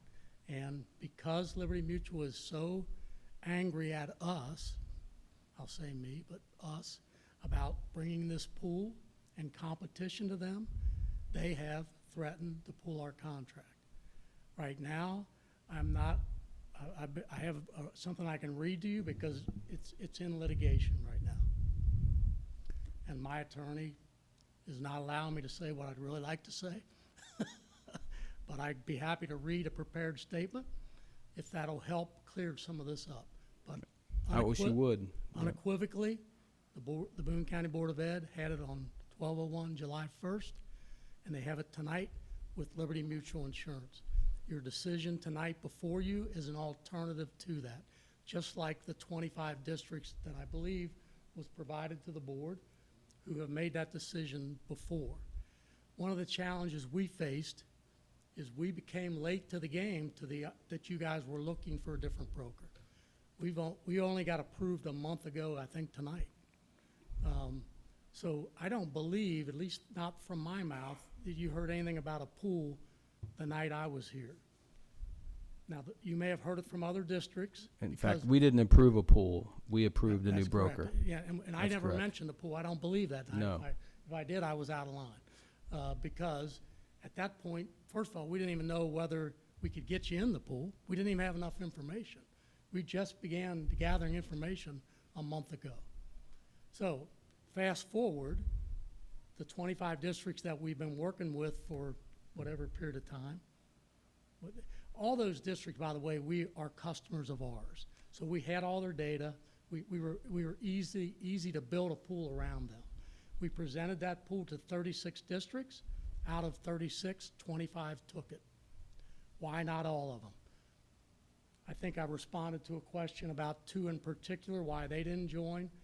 But some of them are not with Liberty, so they weren't, they didn't have all these new conditions forced on them, and they didn't face 30 and 35% increases. So it didn't make any sense for them to join the pool at this point. Doesn't mean they won't a year from now. I'm kind of rambling a little bit here. I want to make sure I don't not answer your question. In terms of our issue with Liberty Mutual, that's not an issue for your board. Well, let me ask you though, Yeah. because it might be. Yeah. This board is debating tonight whether to join the pool. If, and rightfully so, we choose not to do that and stay with someone that has more experience in Kentucky and as stated in previous meetings and lots here, ensures maybe 86% of the state still. Is that correct, Liberty Mutual, underwrites or whatever? Well, not as of July 1st. Okay, so either way, they have experience. So if we were to turn down the pool, and we obviously have already moved brokerages to Assured, do we have an option to stay with Liberty for, well, ever, if we Yes, like? until this litigation gets resolved. Until then what? We're still your broker, you're still bound with them until the litigation gets resolved. And let's say you and your legal issue with Liberty, because I understand, they're upset with you for Sure. taking their customers and creating a Understood. pool that might be cheaper and save school districts money for a variety of reasons. And our previous broker's upset because these are pretty lucrative contracts for them, for brokers in general, and they're pretty upset about that. So it gets into some pretty complicated politics and legal issues. So my question to you directly, though, is let's say this board doesn't go with said pool, because I'm with Mrs. Bird. I don't have enough information about coverage levels and deductibles, and I can't speak for anyone else. She and I agree on that tonight. I don't have enough information to make a decision on the pool. Sure. And I'll just say outright, I will not be voting tonight to move to the pool without further information. That being said, it is pretty important that Mrs. Bird brought up, will we have coverage on August 2nd? Or is that pending the outcome of your squabble with Liberty? No, you will have coverage until Liberty Mutual sends you a direct notice that says you don't. They're required by law to do that. We bound under our contract authority with you on July 1st, as we are allowed to do. Mm-hmm. And because of their anger and angst about us, they've decided to take it out on us. Mm-hmm. What I believe is unfair on their part is that in the meantime, they're throwing you guys under the bus because they're mad at me. Right. I understand that part. I don't like it. I don't like that you're even in the middle of it. I can speak directly to the pool. I'm not privy to what you receive or don't receive. We work with your team. We present all the information. Again, this is in a very condensed window because of just how quickly we were hired, right? We've only been working for you for 30 days. Right. I can assure you that the names on that list have done their due diligence. I would tell you that nationally, 85% or so of public schools are in some kind of pool. Ms. Bird used the term Northern Kentucky pool. I don't know where that comes from. It was never called the Northern Kentucky pool. It's a Kentucky pool called the Bluegrass Risk Management Pool. That's the name. Approved by the state of Kentucky, all vetted with data from those 36 districts. G used was River Cities. And I think I said that. And that was in not regarding the pool, but the districts that Assured represents in northern Kentucky. We didn't Which would be consider- a potential for the pool. We didn't consider a pool. Just to be clear, last month when we voted, we didn't No, consider we a didn't. pool. All we did was assign a new broker. I agree with that. Well, all that you all did was assign a new broker. I voted against it. But a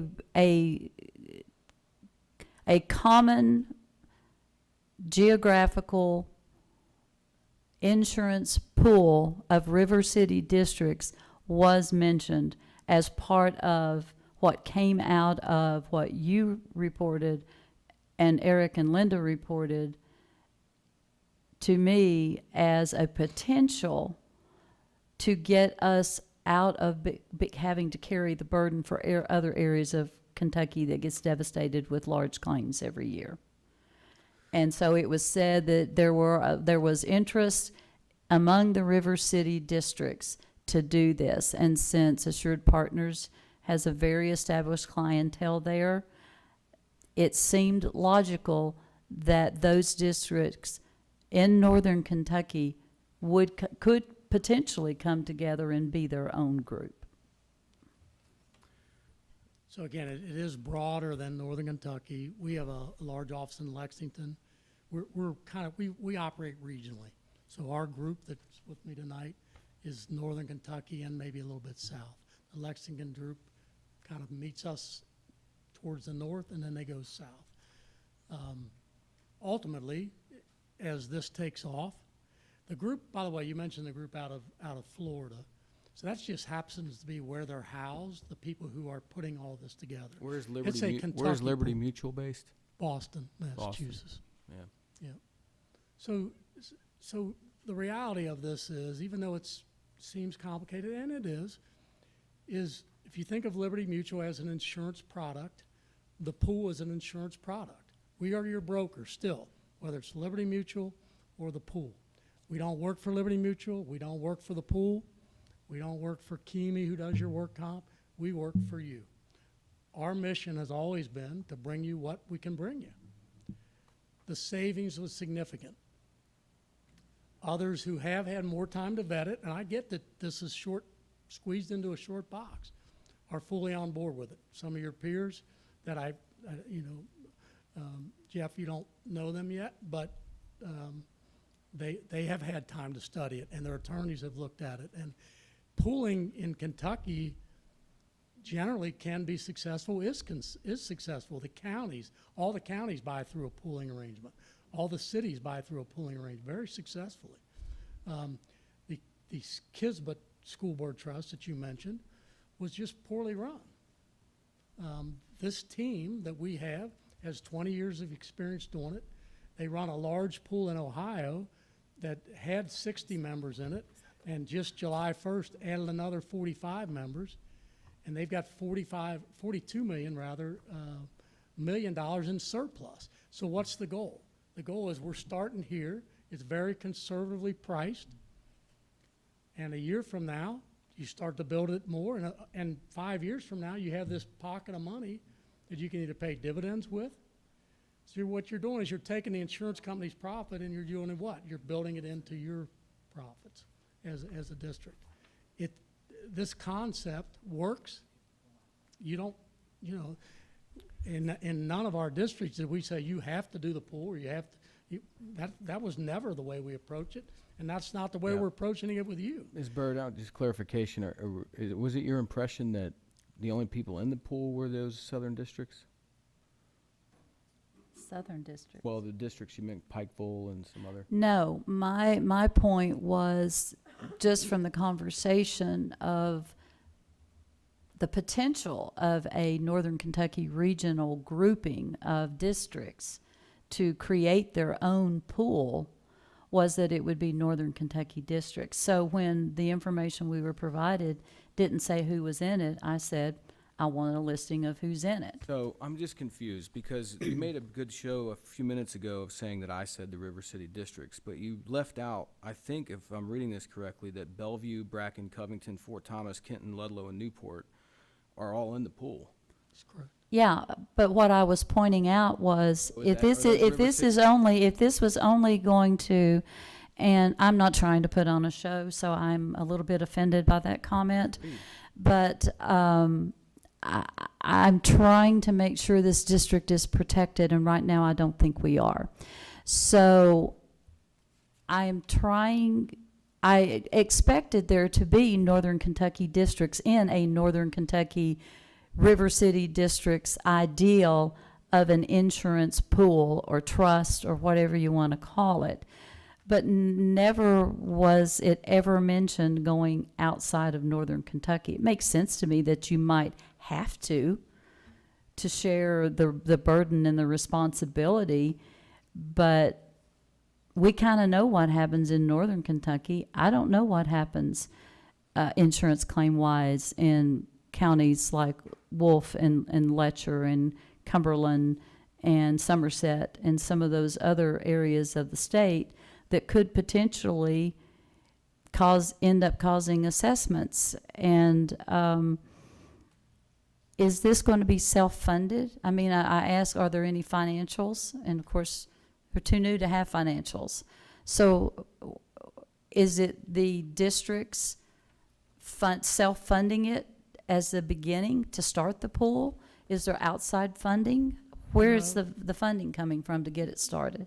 So the funding comes just like it does for Liberty from your premiums. And you start with the premiums, and those premiums are used to pay the deductibles. I'm not sure what you've seen or what you haven't seen, so I'm a little bit out of, I don't want to, no disrespect. Well, we haven't but- seen what deductibles are. So have they seen the proposal? So And I'll clarify, the only thing I've seen is a 2-page document that has zero detail regarding deductibles, policy caps. I have not even seen the districts that are in That- the proposed. Was that it was- Well, when that was info, that out? when we were sent out the attachments that were added to the agenda yesterday morning, or whenever it was added to the agenda, Oh, so it was like very, very. I immediately said, this isn't gonna cut it, and I emailed and asked for, I apologize, I just assumed everybody got what I got. Did you get it? When? Was it? Oh, yesterday. I have not read that, so I apologize. I do have a full-time job, so. So there's Yeah, a me too. 14-page detailed proposal that was given to your team. There was a summary that kind of just really talks about what a pool is all about, and then what the premiums look like. I think someone referenced that before. It had just the total premiums, and then a page that talks about why the pool. And then I think one of the other questions that was asked was a list of the districts who are already in as of July 1. I think, did everyone get that? 25? Yeah, we have that here. 25 districts. Seemed like there were some other questions that were asked. If this board decided to save the 220 what? How much, what? the 227. Price differential? $227,000 a year. Yep. By first switching brokers and then joining a pool. And we decided later that for whatever reason, we would like to go back to Liberty. Would that be an option for us? Absolutely. Yeah, hopefully we'll still have a contract by then. We'll finish the litigation, but yes, yeah. You always have that option. You know, right now, fortunately or unfortunately, there's Liberty Mutual and now this pool that again, I didn't create this pool. I don't know, that's not I'm a broker. These people who create pools created this pool. They've done it very successfully. They have plenty of references. Will it work for Boone County? Well, we believe it will. This pool, and again, first year out on a pool, what do you want to do? You want to build it as conservative as you can, right? Because you don't want to assess the first year. So this is built with a 99.5, I believe is the percentage that they use, probability of no assessment. Now, if you have a 1,000-year storm throughout Kentucky, could it happen? Yep, that's the nature of a pool, right? That's what you're in it together for. If you participate in it, your team will have a seat on the board, to make some of these decisions that determine who gets in, who doesn't get in, what the way is that you get rated. Because everybody, as you pointed out, Ms. Bird, claims differ in districts, right? I think, and maybe I didn't answer the question the way it was intended, but the way I understood it, you were looking for what this group, this 36 that we started with, what was their loss ratio? It's 35%. We've reviewed your data, and the 10-year loss rate for you is about the same. So you're a good fit for the pool, right? We're not looking for people who have a 70 or 80% loss ratio. That's bad, right? Right. Or if you're going to bring those in, they got to be priced right. So this all started with this group trying to put this together. They initially sent the application to Frankfurt in January. We thought it would have been approved well before.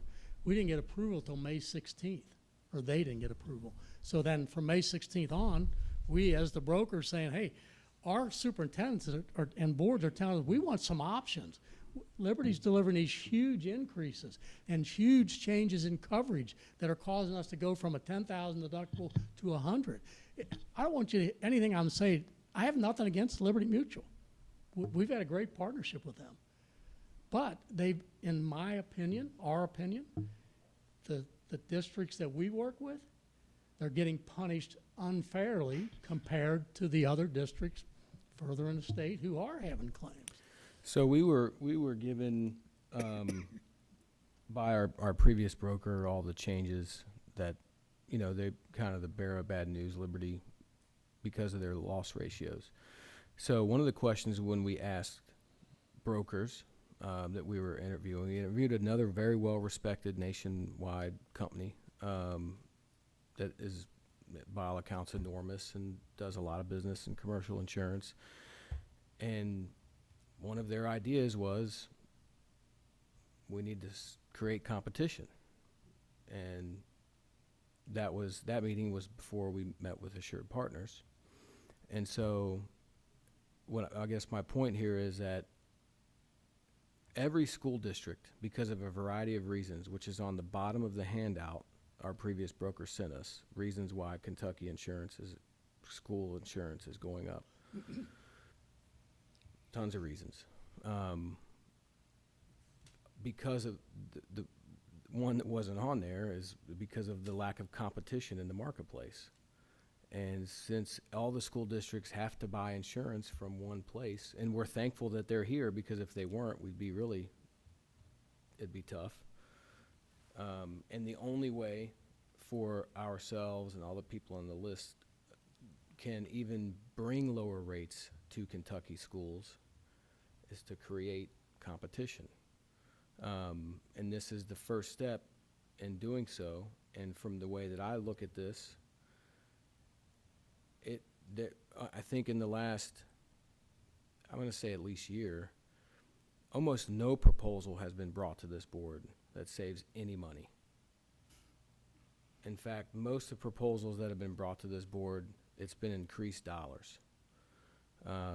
Cost of curriculum skyrocketing, cost of diesel fuel skyrocketing, the buses are more expensive, the Chromebooks are more expensive. So we have an opportunity to do something that is very rare in saving the district what amounts to a couple of $100,000. I understand that there is some risk there, but that is what insurance is. It's a way to hedge your bets, and and that was the issue that Mrs. Shield had when originally approached with moving the deductible from $25,000 to $100,000, which is what Liberty would have wanted us to do with the next policy in order to save some premium money. And after looking at that, if we had catastrophic loss, as you described, just that $75,000 of deductible would have, put us in almost an unaffordable situation, just paying the deductibles. That means we would pay the premium, and then if we had catastrophic scenario, the deductibles would bankrupt the school district. Because it was per location. Because it's per location. Right. So the brokers, all three that we interviewed, all gave us the exact same information as it relates to Liberty. They all are very good at what they do for a living. They're well-respected brokers around the state of Kentucky. Two of them were. The other one was well-respected in the state of Ohio and works with that giant school district just north of us in Ohio. And this board chose and considered to go with another broker that may be able to look at our insurance dilemma, whether it's with Liberty or deductibles or coverage levels or workman's comp deductibles or any of those items through a different lens and provide better service and maybe have a better creative solution to the single carrier issue. But none of the carrier part, whether it's a pool or Liberty, was on the table last month. All we did was switch brokers.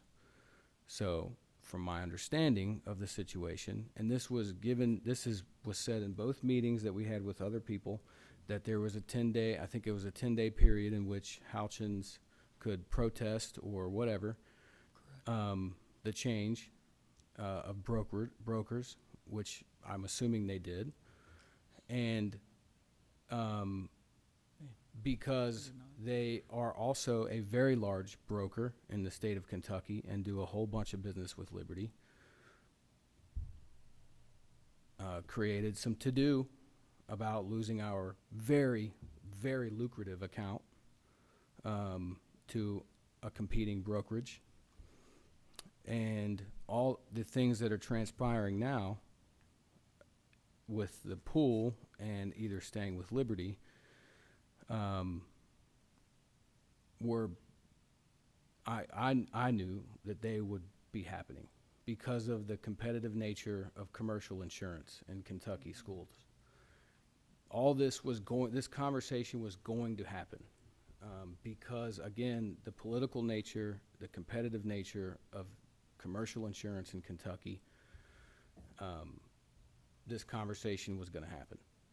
So where we're at now, in my opinion, is we can stay with Liberty and pay on this piece of paper $2.8 million, or we can try something new and save the district in the short term $200,000 and hopefully more after that.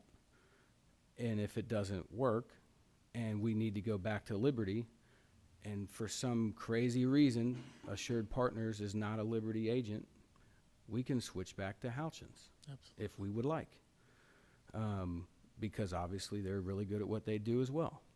And I bet you by then there won't be only one or two brokerages with pool options in Kentucky, because that is the only way to drive down rates. For Kentucky schools don't have a tort cap, like a payout cap. It's one of the only things in Kentucky where you can get as much money as you can in a lawsuit. So it drives the rates up. By the time we enter into this and save our $200,000, and whatever happens with Assured and Liberty and their relationship is not about anything having to do with Boone County schools. If we want to go back to Liberty or back to another broker, it doesn't matter.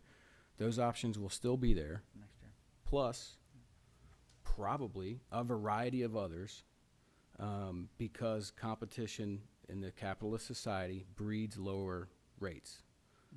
And that's what we're after, is competition and, and trying to figure out a creative way, which rarely happens around here, to save money. Spend less money. To spend less money. Because Just it's not our money. It's One taxpayer thing I money. might add, Chairman Parks. So when we were assigned as your broker a month ago, our first order of business, because we had numbers, we had numbers of what the rates were supposed to be. Then within a couple of weeks, your team had given us your loss history and all that. We went to Liberty and said, hey, you're asking for this amount. We believe from the information we have, it should be this. Roughly 250,000 lower than they wanted. they declined out of hand, said we won't do that, we can't do that. So in the meantime, we're running down the other path of getting approval to get you in the pool, right? Because these other folks we had been working on for months and not even thinking at that point that we might get it done this quick and backdate it so that you don't have to worry about my binding authority with Liberty Mutual. Because they're willing to go back to July 1st and cover you. And then this issue with whether or not my contract's any good goes away. I assure you it is. But, and again, I can read this, but I won't because I don't think it's necessary given where you're at. I think I'd be happy to go through this proposal if you all have it. I mean, I don't want to spend an hour on it with you. I mean, I'll do whatever you ask Let me me to ask do. you this, and maybe this would be a better question. Is there a time, is there a time limit on this decision? Do we have to make this decision tonight, or do we have a week, say? I mean, you have as much time as you want until Liberty makes a decision or gets through the court as to our status. What's the Yeah. deadline for joining the pool? Really is no deadline. When we first started down this road, we thought it would be August 1st, truthfully, although this board meeting probably would have been the one you would have approved it for August anyway. So the only question is, do you go August 1st, do you go July 1st?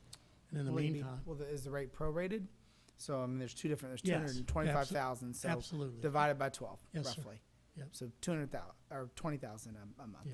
difference. Well, yeah, 1/12. Yeah, sure. Yep, correct. I have a question. So, might be for him. So what happens if we stay with Liberty and they pull the contract from you? As the chairman said, you're going to have to find a broker. So we just find another broker? Yeah. So what are the other options if we don't choose the pool? Our only option is Liberty, right? That's it? If we don't Yeah, want to do the again, pool, then, No, it's stay the same, Liberty, stay the course, that's which it. is fine. right? Or join the pool and save the money. Yeah, the other thing to think about, if you get a chance to review the proposal in detail, it's not just the money. Your baseline deductibles are much lower in this program than they are currently with what Liberty's offering. So there are coverage improvements, enhancements, in addition to the savings. Again, I'm not trying to say what other districts do mean that's what you do, but others had more time to study it, and they came to that conclusion. With more time, I suspect you'll come to that conclusion. $250,000 is a lot of money, right? Describe just a few of those benefits in the most significant benefits you would highlight in just a elevator speech as to why you would. One of the critical like the ones, pool and to be you all better. already had 10 million of umbrella liability, but that's built into the pool for all districts, 10 million. Liberty, for our two largest districts and for your district, I had heard, was going to cap your umbrella at 5 million. They didn't do that. They didn't do it on Kenton or Campbell either, but their capacity is getting squeezed too. So they were gonna, instead of the 10 million liability you currently have and what this proposal with Liberty has, they were gonna cut it to 5. So the pool is set up at 10. The deductibles, Are we the largest district in the pool if we Yes. were to join? you So- would be in this So what's the starting next group. largest? Kenton and Campbell are in it. Kenton and Campbell. Can I ask a clarifying question? And Michelle, I apologize. For whatever reason, the attachments didn't come through on the email you sent to me. So I can see that you sent an email, and I can see Karen's response, but the attachments didn't come through. It's like they were blocked in my computer, but I can see them on my phone. It's weird. But nonetheless, I can see it now.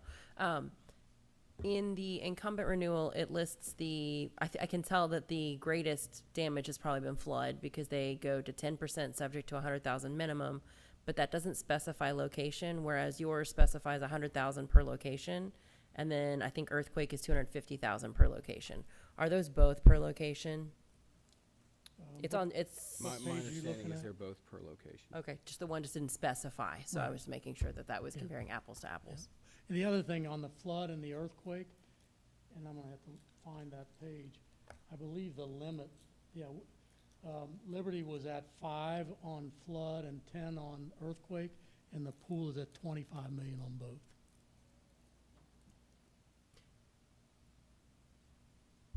So if this is self-funded, I know with Kisbit, when Kisbit folded, not saying this is going to happen, the districts were held liable for the money that Kisbit didn't have. Am I correct with that? What was our, do you It's recall? about $2 million, something like Remember, that. we got a bill for what Yeah, was we the were money that kids assessed. couldn't pay. And I think it was Pike County was assessed 3 years after they left. Just Kisbit. Yeah, so a pool by its nature is accessible. What I'm telling you is that this team, the Kentucky, we could talk for hours about the Kisbit pool. I won't. Yeah, please don't. I still have nightmares. Yeah. These people run pools for a living. They do it well. We only have to go across the river to see a huge success. 42 million in reserves, right? So this works. You got to start somewhere. To your question about the financials, well, there aren't any. We haven't done anything yet. We started on July 1st. So it looks like not counting yours, about 9 million of premium is coming in right out of the gate. That's where the funding comes from for these deductibles. Probably the most telling, and it can be confusing, is page 3, I believe it is. And that's it. So this is not self-funded. I think somebody used that term. I know it gets confusing. This is fully insured and fully reinsured. Reinsured, right. Yeah. So you're not really at risk until all these insurance companies' monies are out. And again, that's done to a 99.5% probability of no assessment at all. What the other districts, particularly the larger ones, have told us is they're going to take the savings the first year and just set it aside. See how it goes, right? And if something does go bonkers, a 1,000-year storm, you got the money sitting there. Then go into year 2, nothing happened, you're starting to build it, right? And then the pool itself, one of the things that the group has already talking about is one of the frustrations for all of us is that Liberty changed the rules to where you have a $100,000 deductible for wind or hail for every location. To your point, Chairman Parks, that's huge, right? I mean, you get a storm that goes across your district, that's $100,000 per, right? So what we're talking about with the pool is can we buy that deductible back down for everybody to 25? But am I correct that right now, it is still 100,000 per location? That is correct. So it's the same regardless of which policy we select currently? That piece is correct. Okay. Yep. Yep. So you were able to find the full proposal. Good. Okay. Good. So Will this say just school districts only, or will you let other types of entities in? Only school districts. And is this just an annual commitment, or do you have to sign on? Because sometimes with pools, there's a multi-year. 1 year commitment. And as the board gets formed, again, hopefully one of your group, if you decide to get in it, has a seat. They can talk about rules like that, and a lot of pools do, where you have to give 6 months notice to get out. Well, if you think about that, why do they want to know that? Well, they're building a funding pool, right? They want as much notice. It's fine if you get out, but just let us know so we can build our model. What's the notice timeline in the pool? There is none at the There's moment. none at this but moment. a lot of pools have that. I And understand. the Yeah, board sure. the board could choose to do it that way, or they may not. So there's I mean, no withdrawal. I did have the opportunity to meet this agency. I know that they had an insurance meeting with our deputy for operations and director of finance, and I just walked in and just asked very similar questions as you, board member Byrd. And I understand that, fortunately the health insurance isn't here. I know it's killing us with double-digit increases in Indiana, and we're constantly shopping. We're constantly trying to keep you all honest. We're looking at just traditional purchasing plans, such as one of the options here. We're looking at cooperatives and pooling where there's members. Some large districts are moving towards some self-insuring, of course, and building up those reserves. I know that we were $10 million reserves in self-insuring health insurance and workers' comp. So I think the most unfortunate thing is that what was once just you said this, Ms. Byrd, you said this is not what you want to be talking about. And for many years, this was just a continuous renewal, very, very small incremental changes in the rates. And that's just not the reality of insurance markets. So I think that what I've observed and learned over the last few years is that that this is an annual conversation or at least a biannual. There has to keep you all honest, whether that's rebidding or looking at options and really being involved to protect taxpayer dollars. And you made, prior to my arrival, a decision that these are your brokers and these are your two options for this year. And there are no good options. You're picking the least bad option. I'm sorry, I'm not trying to offend you. But the reality is that very soon, whether that's very early in January of 25, there's going to be this conversation with the board. There should be, right? And with the leadership, so we understand the will of the board of what this looks like. Has this improved? Has the pool, have the members of this cooperative made it better and improved the realities and lowered the costs even further? Are there other options? What are the options for other brokers? Because I do think, as Board Chair Parks mentioned, this is probably eye-opening to others that in the world of competition who may be coming back with additional cooperative options, self-insurance options, maybe improved plans, all with the goal of either reducing increases or ideally reducing costs.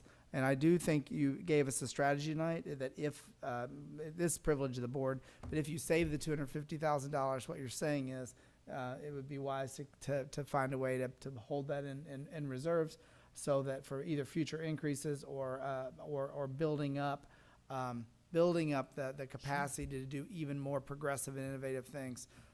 And this is, whether it's workers' comp or health insurance or casualty, all of these realities are unfortunate things that are distracting the board from curriculum instruction and student learning. But nonetheless, it's a reality. So I quickly learned when I came that the last meeting that you're the broker. And then in the meeting with these folks and others, all I asked was, how do you save us more money than this and keeping the benefits the same? I was told that the benefits are comparable on these two plans per this crosswalk that we requested. And so, the board tonight has, unfortunately, a $2.8 and a $2.5 million request. And I'm rounding, not even rounding, there's about a $200,000 difference. But the reality is my questions were, what would you bring to the table, recommendations to save us even more money next year, and what are the other options out there? Because we have to look after ourselves. One of the things, Dr. Oswald, is that we have always strived to bring competition to the market. We believe that's best for you all. The more money you all have in the more money you spend on insurance, the less you got for kids. So again, almost $250,000 for you to do something else with. We're tickled to death with that. If we didn't believe, if I, as your broker, didn't believe this was a good option, you would have never heard a thing about it. We would have said, here's your Liberty Mutual. We went back to them. They said no. You would have never heard anything about it. And what you're saying is, if it's not a good option, the board may be considering a different broker. Exactly. And the two competitors in the last 5 years who have come into the market, we brought them in. And Liberty has just squeezed them out. I have no doubt that Liberty's going to try to squeeze this program out over time. But that's their. And if they do, and they come back with a better pricing for us and better benefits, that's how they'll do it, right? They'll come down, they'll undercut the price, and they'll say you're out, right? That's the market functioning as markets function, and we're in full agreement with that, and we're always looking for ways to save you money. We have identified another 50,000 savings on the work comp. We just can't deliver it until next year. We just some things we've been studying with your claims and ways to get. That's what we do. Our job is to bring you the best cost coverage we can, and give you alternatives. And that's really what we're trying to do. Ms. I know Young? you. Sorry, Ms. Young. I'm sorry. Are you I the apologize. brokers for the pools across the river? Please. Are you the brokers for the pools We do across not. the river? We only at the moment work in Kentucky. Okay. And how many times have you been brokers for the schools that have pooling arrangements? Our office is only in Kentucky, and there has not been a pool since Kisbit went bankrupt. Is that your question? Yeah. Yeah. So there really has not been a pool since, I think it was 10 years ago, or maybe a little more than that. So who handles the claims? Do you handle any of We our have a- claims through you, or do we have to work through people we don't know at the trust? Everything comes through us and our team. We handle our broker responsibility just like we did whether it's Liberty or not. So who pays you? We get we get a commission just like we do with Liberty. From the trust? Yep. It's a little lower. Brokers are, if I'm not mistaken, all paid by the insurance under the carrier, not the client. Yeah, but your Well, question it's is, controlled by the state, though. That's a state thing. we get paid by the pool. Yep. Again, they really are functioning just like an insurance company. So mentioning the state, that means that this has already been through the Department of Insurance of Kentucky, Yes, correct? ma'am. Approved on May 16th. Again, we would have loved to have had it approved on March 16th. Right. We wouldn't be here tonight, probably would have done this all back in May. But we couldn't do anything until they approved it and blessed it. And by the way, their comments, the actuaries at the state commented on how conservatively this is based. There's an extra $2 million layer over top of the insurance that protects you from any kind of an assessment. So it's built that there won't be any assessment in the first year. Again, if we have a 1,000-year event, that could cause And a what's the problem. cap for the pool? 500 million. So is that 500 million total for all participating districts? Per event. Per event. Per event? Yep. So if there's 10 events, each event has 500 million That's correct. for it. As an example, the pool in Ohio that we're familiar with is 350. So it has even a higher coverage than the pool in Ohio that has more members. Okay. I mean, it really just comes down to our staff that have worked for us for many years, and others. And again, I'll just say there's not very many ways to save money in public education, and I mean, I get this is a complicated issue because of the organizations involved, and not often are we going to be able to save money. If we don't doesn't reap the rewards that we would like it to reap, we can switch back to Liberty. Absolutely. So, is there any further discussion?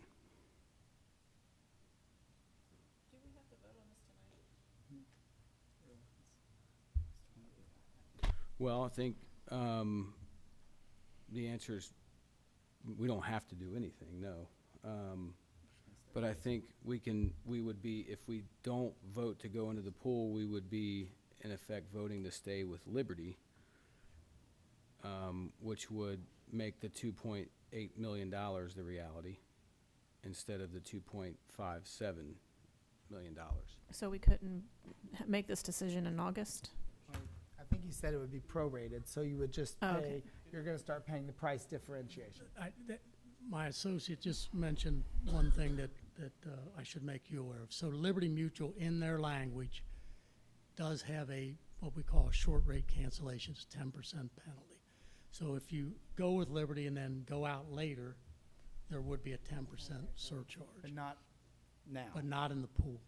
If you go out with it tonight, we're going back to, if you go with it tonight, we're going back to July 1. Liberty Mutual's out of the picture.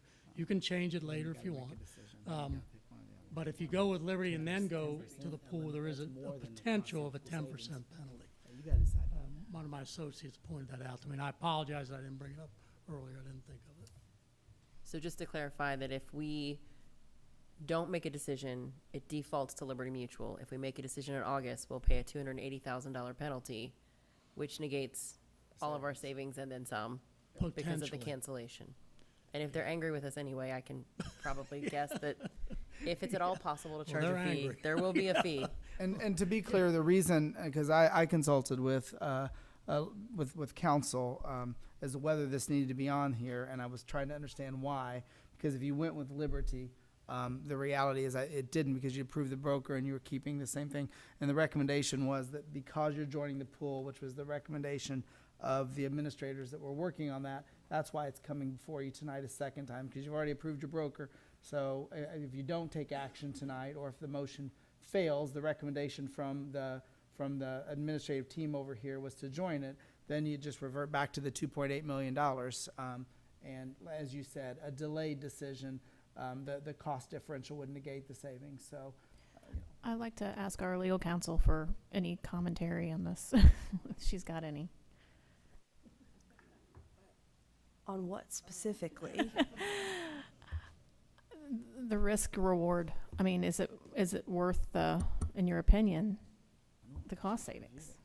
I am not sure it's my place to have an opinion on this, and would strongly discourage you from asking me to do so in a public meeting. So we for a while have been acting as if Assured Partners is new to the region. Assured Partners is not new to the region, and they do also have a very good relationship with our law firm. So it puts them in a predicament to argue for or against. So that being said, it's really, it comes down to that I think the people I've looked at it, Dr. Hauswald has looked at it, our attorney has looked at the legal language, I think, haven't you? I've not seen a policy for either. Okay. Our purchasing agent has looked at it, Mr. McCarter, and our CFO. And I think the only conclusion that we can draw is we absolutely have to save money. I mean, I'm pretty sure everybody is tired of me saying for 3 years, we have to figure out ways to save money. So we can apply it to, which I cannot wait to get to some things later in the agenda, or in the communication section of ideas I have to apply money to. So, any further discussion on the money-saving proposal item? Oh, man. B. Any further discussion? I do have one question. So if at some point this insurance trust is still being funded, say we go 6 months down the road and we're like, ooh, I don't like the way this is going for whatever reason. I don't like our service. We don't like whatever. This is hypothetically. Is there a cancellation fee for removing from there and then seeking? Not within the pool. Okay, I'm just curious because I know if there was with Liberty Mutual. Yep. So who It's knows? Only in your individual policies, because you're basically buying a group policy. There is no cancellation. Okay. Thank you for the clarification. But just to be clear, it's not self-funded. Okay, I thought you said, still being funded. Okay, I misheard you. Yeah, still being funded. I got it. Yeah, it's fully insured. Fully insured, yeah, and reinsured. I got you. I understand now. All right, any further discussion? Okay. Seeing there's no further discussion, all in favor of item B, say aye. Aye. We're voting on the pool, right? Yep. Which is voting on our policy. All right. 3. All opposed to joining the pool? No. Oh. All right. And I would like to make 2 statements of qualification. Absolutely. Number 1, you're right, Mr. Crawford. Liberty Mutual did deny your $250,000 reduction request.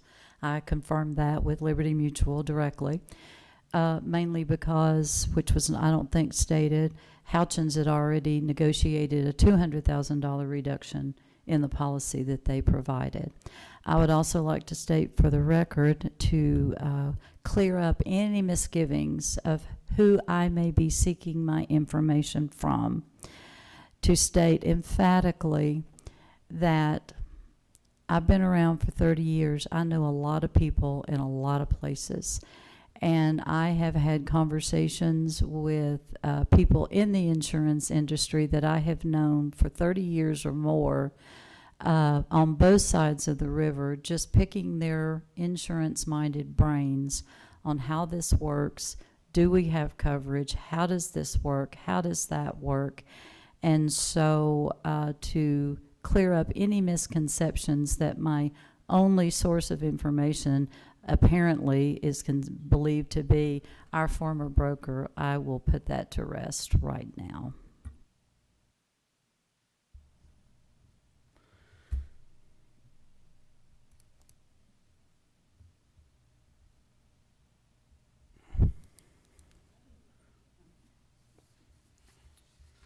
All right, we're going to move on to another wonderful topic, which is item C.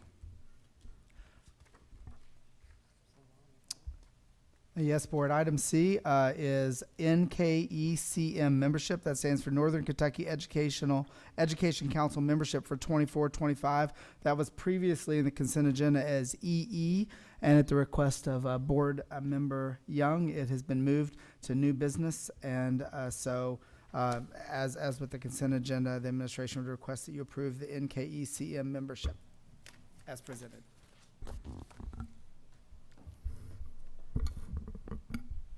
So, I know that this has been brought up the past couple of years, and they have sponsorships and they have memberships. So,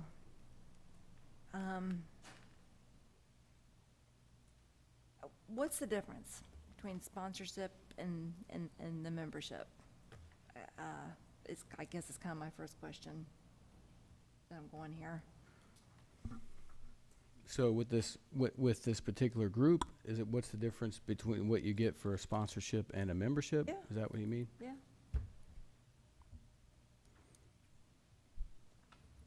Service level, for one thing. Would you like to speak to that? I mean, I can generalize the difference between a membership being a voting member and being represented, and then an organization that sponsors. But if Dr. Detweiler, would you like to kind of answer that specifically? Well, okay. Well, because I know that the diamond level sponsorship is $10,000, and our what we're paying is $10,000 for our membership. So what's the difference? I don't have it in front of me, but from past experience, the membership really provides the advocacy that group in the PD, the professional development, the collegial meetings that they have to discuss issues. The sponsorships are more specific to events. Like, for example, when they have their annual event, we might sponsor a table so that we can take a membership to the event, or the sponsorship might be for something even more specific. That's my understanding. Of course, I don't have that in front of me, but that's my understanding of the difference. Okay, thank you. Any other? It's a lobbying group also, Yes. and this is taxpayer money. I don't feel good about using taxpayer money group for a lobbying group. Am I not mistaken, though, that they offer a wealth of opportunities for our teachers, for our students, I remember that this came up last year. It did. And I've watched the board. It came up last. Well, I don't know if it came. No, it did not come up last year. It was the year before, because I've watched the. I was here last year. I watched the board meeting from the year before, so it came up the year before. Well, regardless, I think that Yeah. there was a whole list of things that I Yeah, think y'all went through it. maybe we aren't properly selling. Yeah. But I think if I recall, there were, what was the number? It was quite a bit of professional development opportunities, scholarships. We would lose out on those scholarship opportunities for our students. They don't do the do they do the scholarships? Because the way I was reading it is like St. Elizabeth pays the scholarships are given, like, for instance, from St. E. They probably would. I would guess they would help So- sponsor and fund them through this organization. So, I mean, does NKYEC actually give the scholarships? I mean, I'm seeing or heads shake. are they hosting the dinner They get. where the scholarships are presented by the companies? I don't think That's a NKYEC. collaborative effort. So the dinner that you're mentioning, those awards, we would be able to provide our students with rewards, but those are sponsored by St. Elizabeth and those other organizations. So the money doesn't come from the Ed Council. It comes Right. from the sponsorships that they collect. Right. Is that your question? Yeah. Yeah. Yeah.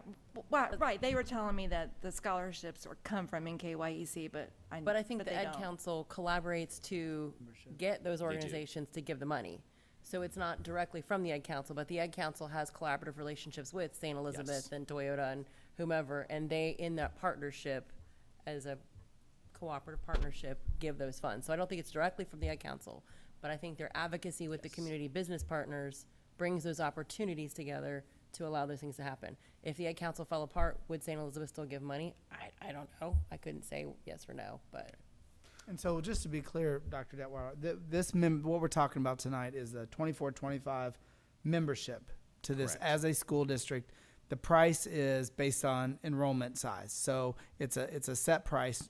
Do we want to join or not? Correct. So I guess for edification for the board and the community, what are some of the most significant, and clearly you prefer joining because I know that this side of the room brought this recommendation. What are some of the benefits that the district gets? Because I see on here that, I mean, it's got stuff about tickets to a dinner and stuff like that. I think that's just included.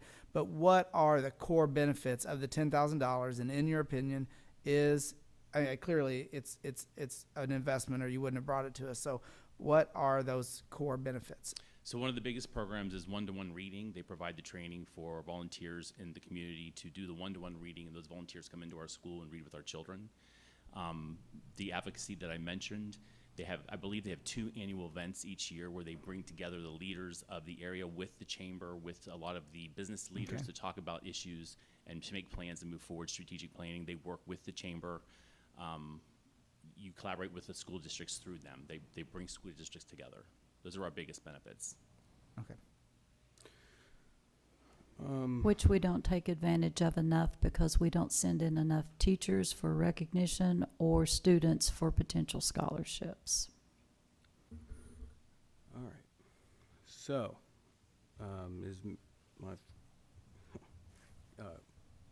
fellow board members know, this is year 4, maybe 3. I think I voted against, but didn't make a statement last year of trying to not pay $10,000 to the Northern Kentucky Education Council. Can I borrow that for a second? Yeah, you're fine. All right. The issue is not the council themselves or what it's now, after asking all these questions, no one has been able to quantify the amount of these voluntary trainings for neighborhood volunteers that want to read to the preschool students, or I'm sorry if I misspeak characterizing that. But we still continue to get, for our $10,000, we get a logo on the newsletter, just so we understand what the board is deciding on, the information that we've been given.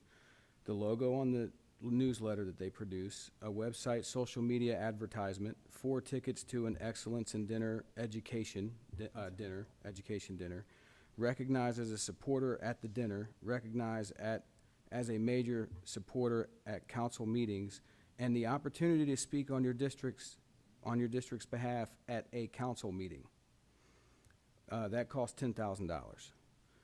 So, a quick Google search of the filings for this particular organization. Expenses were $369,000 in 2023, according to their filing. $369,000 in expenses. 73,000 of that went to one of our previous superintendents. In 22, 366,000 in expenses. 85,000 went to one of our previous superintendents. In 21, 295,000 in expenses, and $100,000, a third of the money, went to one of our previous superintendents. All the same one.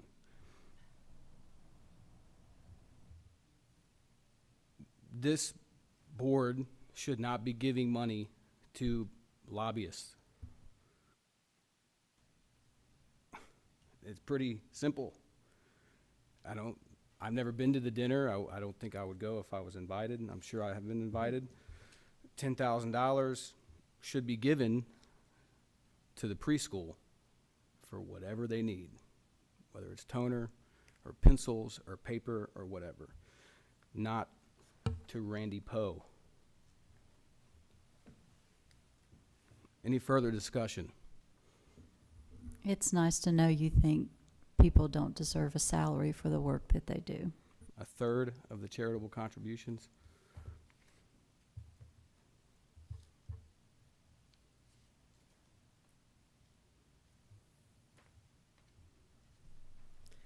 It's unfortunate that often we don't realize the benefits of something until we stop membership. And then we go, oh, that was the Ed Council. Oh, that was the Ed Council. Or whatever it may be. Acme, X, whatever. And I know I've been to the Excellence Dinner. I've watched those students walk across that stage and tell their stories. It's amazing. So do we not get, we don't get our students can't get a scholarship if we don't pay the $10,000? You'll pay the ticket price to go sit and watch them. Oh, okay. I'm Is that assuming cheaper they than can still $10,000? apply. Oh, you have to be a member? No, so our students can participate. What's the teacher The apple, the golden apple. So that We just had Carol Basinger walk across our stage. She was a winner. Wrote her You've letter. had her, I know. Yep. That will end. So those opportunities will end. How many of our students received scholarships last year?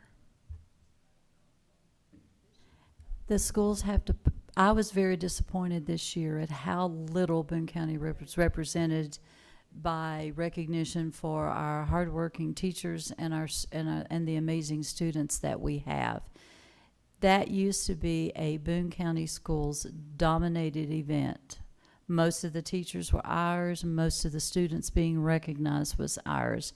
And I'm not sure why that our buildings can't take the time to nominate these teachers and nominate these students, but you can't get what you don't go after. And if the importance of recognizing our staff and students is minimized at this table, it will be minimized in the building. How many of our teachers were recognized? I have a summary that I got when this came up last year. Ed Camp is one of the things. We had 200 teachers plus receiving 3 hours of free professional development. Supports administrators through spring and fall convenings, sponsored by various businesses. Dual credit, early college credit, they support those things. I know we don't like advocacy, but those are things through the NYEC, partners with NKU, Thomas More, and Northern Kentucky in general. The summary I was given was $60,000 historically given out to students for scholarships. They advocate for things like increased CTE funding, increased LAVEC funding, which we have directly benefited from. Those are just the numbers that I received in 2022, which was the last time that this came up. So I don't know that that's... So why couldn't we, with $10,000, create our own scholarship program? Or give the Golden Apple Award winner monetary compensation instead of $10,000 to a 501(c), I think it would be. I could have that wrong. Do they host ed camps? Like, can we still do an ed camp without the Ed Council? I think they're currently partnered with Parent Camp. Is that correct? No, not that I'm aware of. Some of them are, but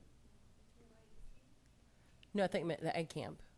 No, this Education Council. That's correct. And that business is run by a former board chair of Boone County Schools.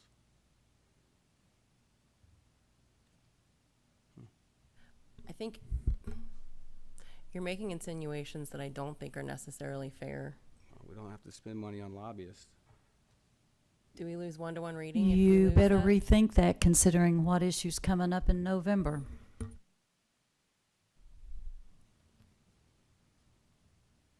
Do we lose our one-to-one reading partnerships if we don't have Ed Council support?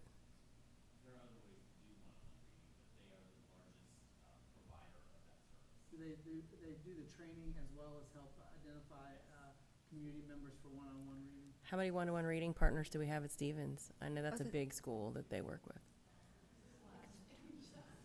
I literally just walked out. I'm just trying to get I'm trying to get a general consensus of what gaps are going to be there. How many schools do we have one-to-one reading at?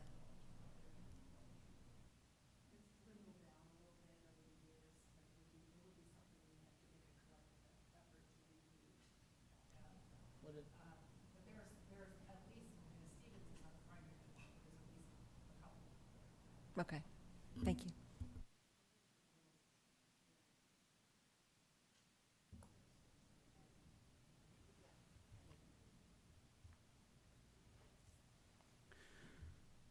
All right, so this was originally on the consent agenda. Mrs. Young pulled it off and made it item C. No, item D. Am I right on that? Okay, item C. Sorry, I got it. Yeah, item C. And if there's no further discussion on item C, is there any further discussion? But all in favor, please say aye. Aye.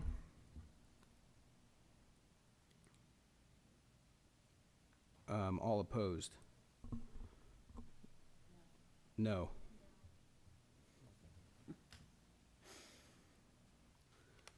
All right. Next, we'll move to information, item 9, my apologies, proposals, communications. Do we have any? I'm sorry. If I may, as You a are. reminder. As a reminder, we have item D also, Yeah, which yeah. is the first Sorry. reading for 3 policies. Those policies were highlighted earlier, 03.23251, 03.13251, and 06.34. Okay. Any discussion on item D? I knew I had an item D. I have it written right here. Ms. Byrd probably wants to you want to take the lead on that? No, I'm not taking the lead on anything else this evening. I am about as disgusted as I have ever been in a Board of Education meeting in 29 and a half years.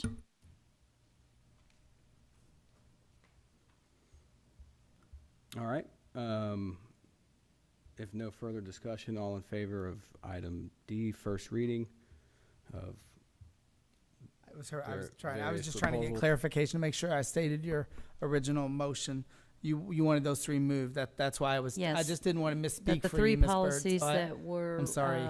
Identified as being being changed, that we do those as a first reading. Yeah, I was not trying to speak for you. That was the only reason I was yielding to you. So I apologize. You don't have to worry about that, Dr. Hauswald. I don't let anyone speak for me.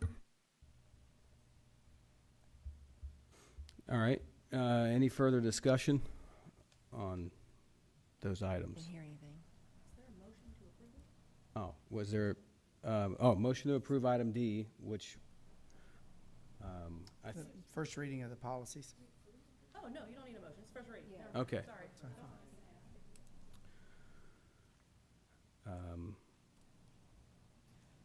We don't need a motion. I can speak about them if you want for the first reading. I mean, do you want an overview of what the changes were that we did, or do you just? I don't know what you. Would you like a description, Mrs. Byrd, from the attorney? No, I read them. That's why I asked that they be pulled. Okay. All right, so no explanation needed for the public. All in favor of do we have to vote on this first? So that's the first reading. Okay, Yep. great. So we'll move on to item 9. Is that okay? All right, information, proposals, communications. We have any committee reports? I know it's been, the last month there hasn't, I think some committees met, others did not. And then any communications? All right. Did we ever receive anything regarding the leadership dinner in Louisville? I never got anything, so I don't know. Is there an expectation that the board shows up at any point? Is there a date that's been selected? District leadership. Okay. I think it's like the 3rd month we've asked about it, and I've not seen anything, so. For board members who've not been, historically there were opportunities for the district leadership to get together and have professional development. There's usually a goal setting, energetic for the next year. The board sometimes attends those sessions, sometimes they don't. It's been in-house, it's been out-of-house. I've seen it lots of different ways. Often the board will attend a dinner if they're available, and it's an opportunity to celebrate with the leadership, kind of get that energy for the new year, the new topics, the new push, those types of things. I gathered it's in Louisville this year. My bet is it's coming up very soon. I don't know what the dates are. I didn't hear. Okay, So We can make sure that that information is sent to the board. I was unaware of the entire conversation, so. gotcha. Thank you. Thank you. Thank you for bringing that up, Dr. Brown. You're good. I want to reiterate something Ms. Bird said last month about the Boone County Business Association golf outing. It's going to be held on August 2nd at the Boone Links Golf Course. We would really would like more participation from folks to fill up the roster for that golf outing. If you are a golfer and are so inclined to support, so they have given us huge support over the years. And do great work for Boone County schools. You can be a whole sponsor. You can, join a foursome, you can play golf, do all the things. But we really would like some help in the community in participating in that event. You can find information, all over the place. I think it's on our website. They have a website, or you can email me and I can give you the information directly on how to sign up. And we didn't have a budget committee meeting in June, right? In July, or wait, I'm talking about months. We did not. Our Okay. next one is August 6th. So, as the public might be aware, we've got a new superintendent. A lot of things have transitioned. It's caused a little bit of disorganization. With that'll be smoothed out very, very quickly. Dr. Hauswald had asked the board members to meet with him to go over priorities. I think I might be the only one that hasn't. Ms. Bird. Miss Bird as well. Yeah, we're the busiest ones, so that's probably. I'm kidding. You might not know this about me, but I like to say to the public what it is directly that I would like in priorities, so people from my district understand what I'm working on for them. So in no particular order, over the years we've worked on a memorandum of understanding between the classified and the district. It used to be called a gentleman's agreement. I would love to get something on paper for that specific issue. We've had a couple of written up, and Mrs. Wolf and myself have advocated for that, and others on this board as well. And we'd like to just have a simple agreement that we honor the gentleman's agreement. You and I can go over that, what the details are of that later. Cindy Young and I continue to work on the BCEA contract.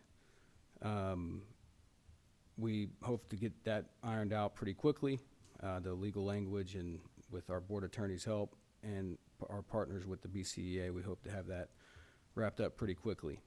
After Dr. Brown and Mrs. Wolf and others figured out how to give the largest raise to our teachers and employees in Boone County schools, while they served on the negotiation committee, that needs to be followed up with a good employment contract that is up to date with Kentucky legal standards and continues to attract the region's best and brightest educators.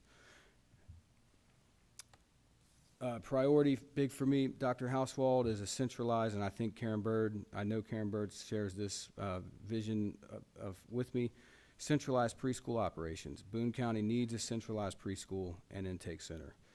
As I stated, Ms. Bird spent years actively pursuing quality preschool services in Florence, with most of the board visiting the current operations and actively assessing and investigating how we can improve support for those services.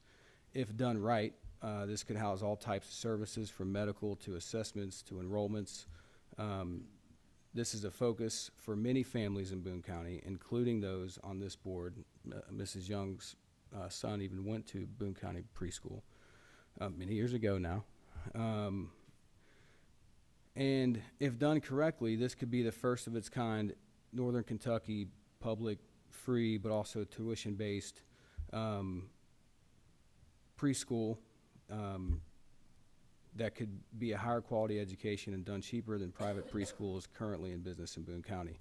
Our two major cities and our local businesses, large and small, can tell you how important the importance of high quality early learning, affordable childcare, and education is. We know that the students that have had effective high quality early learning perform better in K through 12 and beyond. let's see.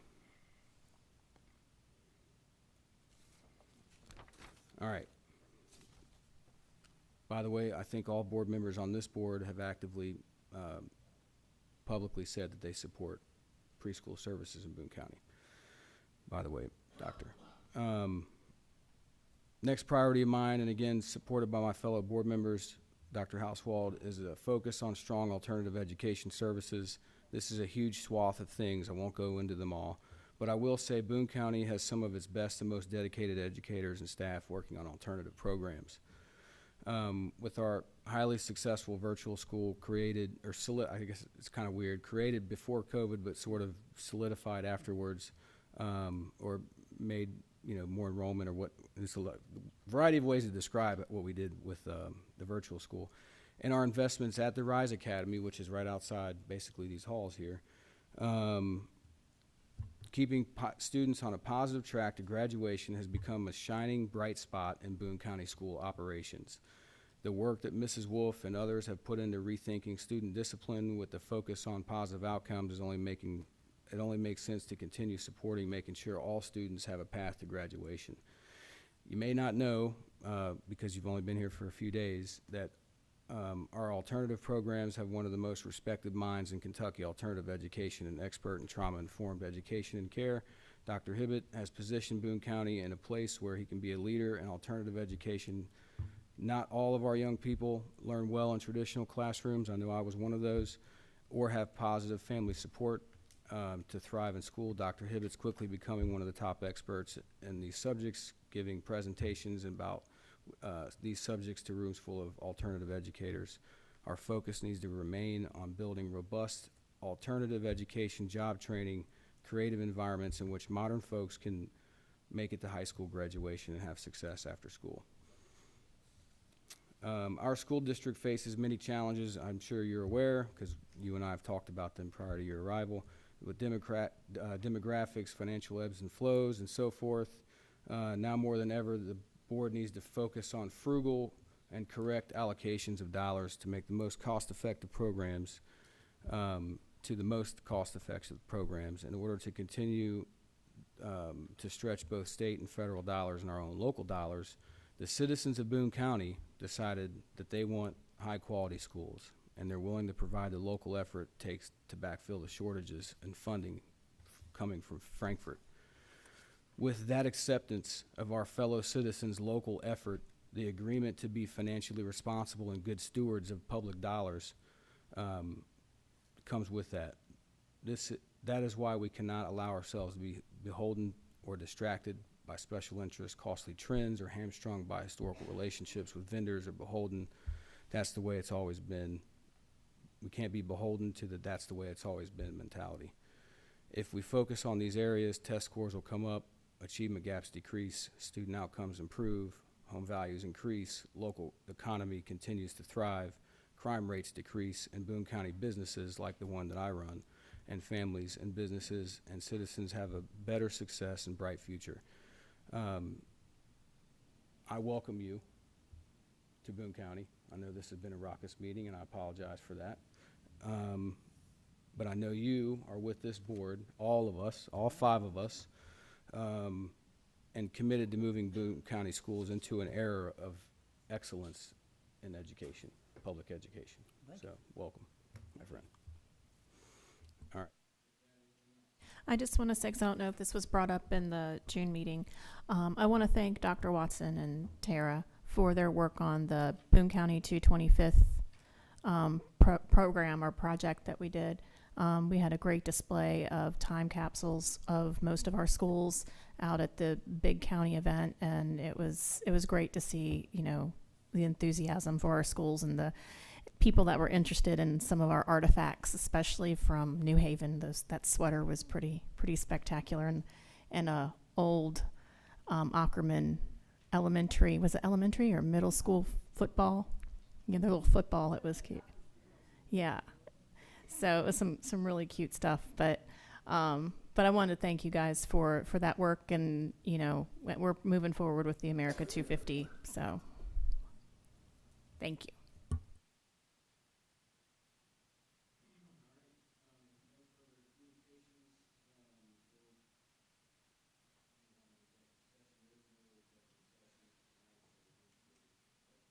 apologies.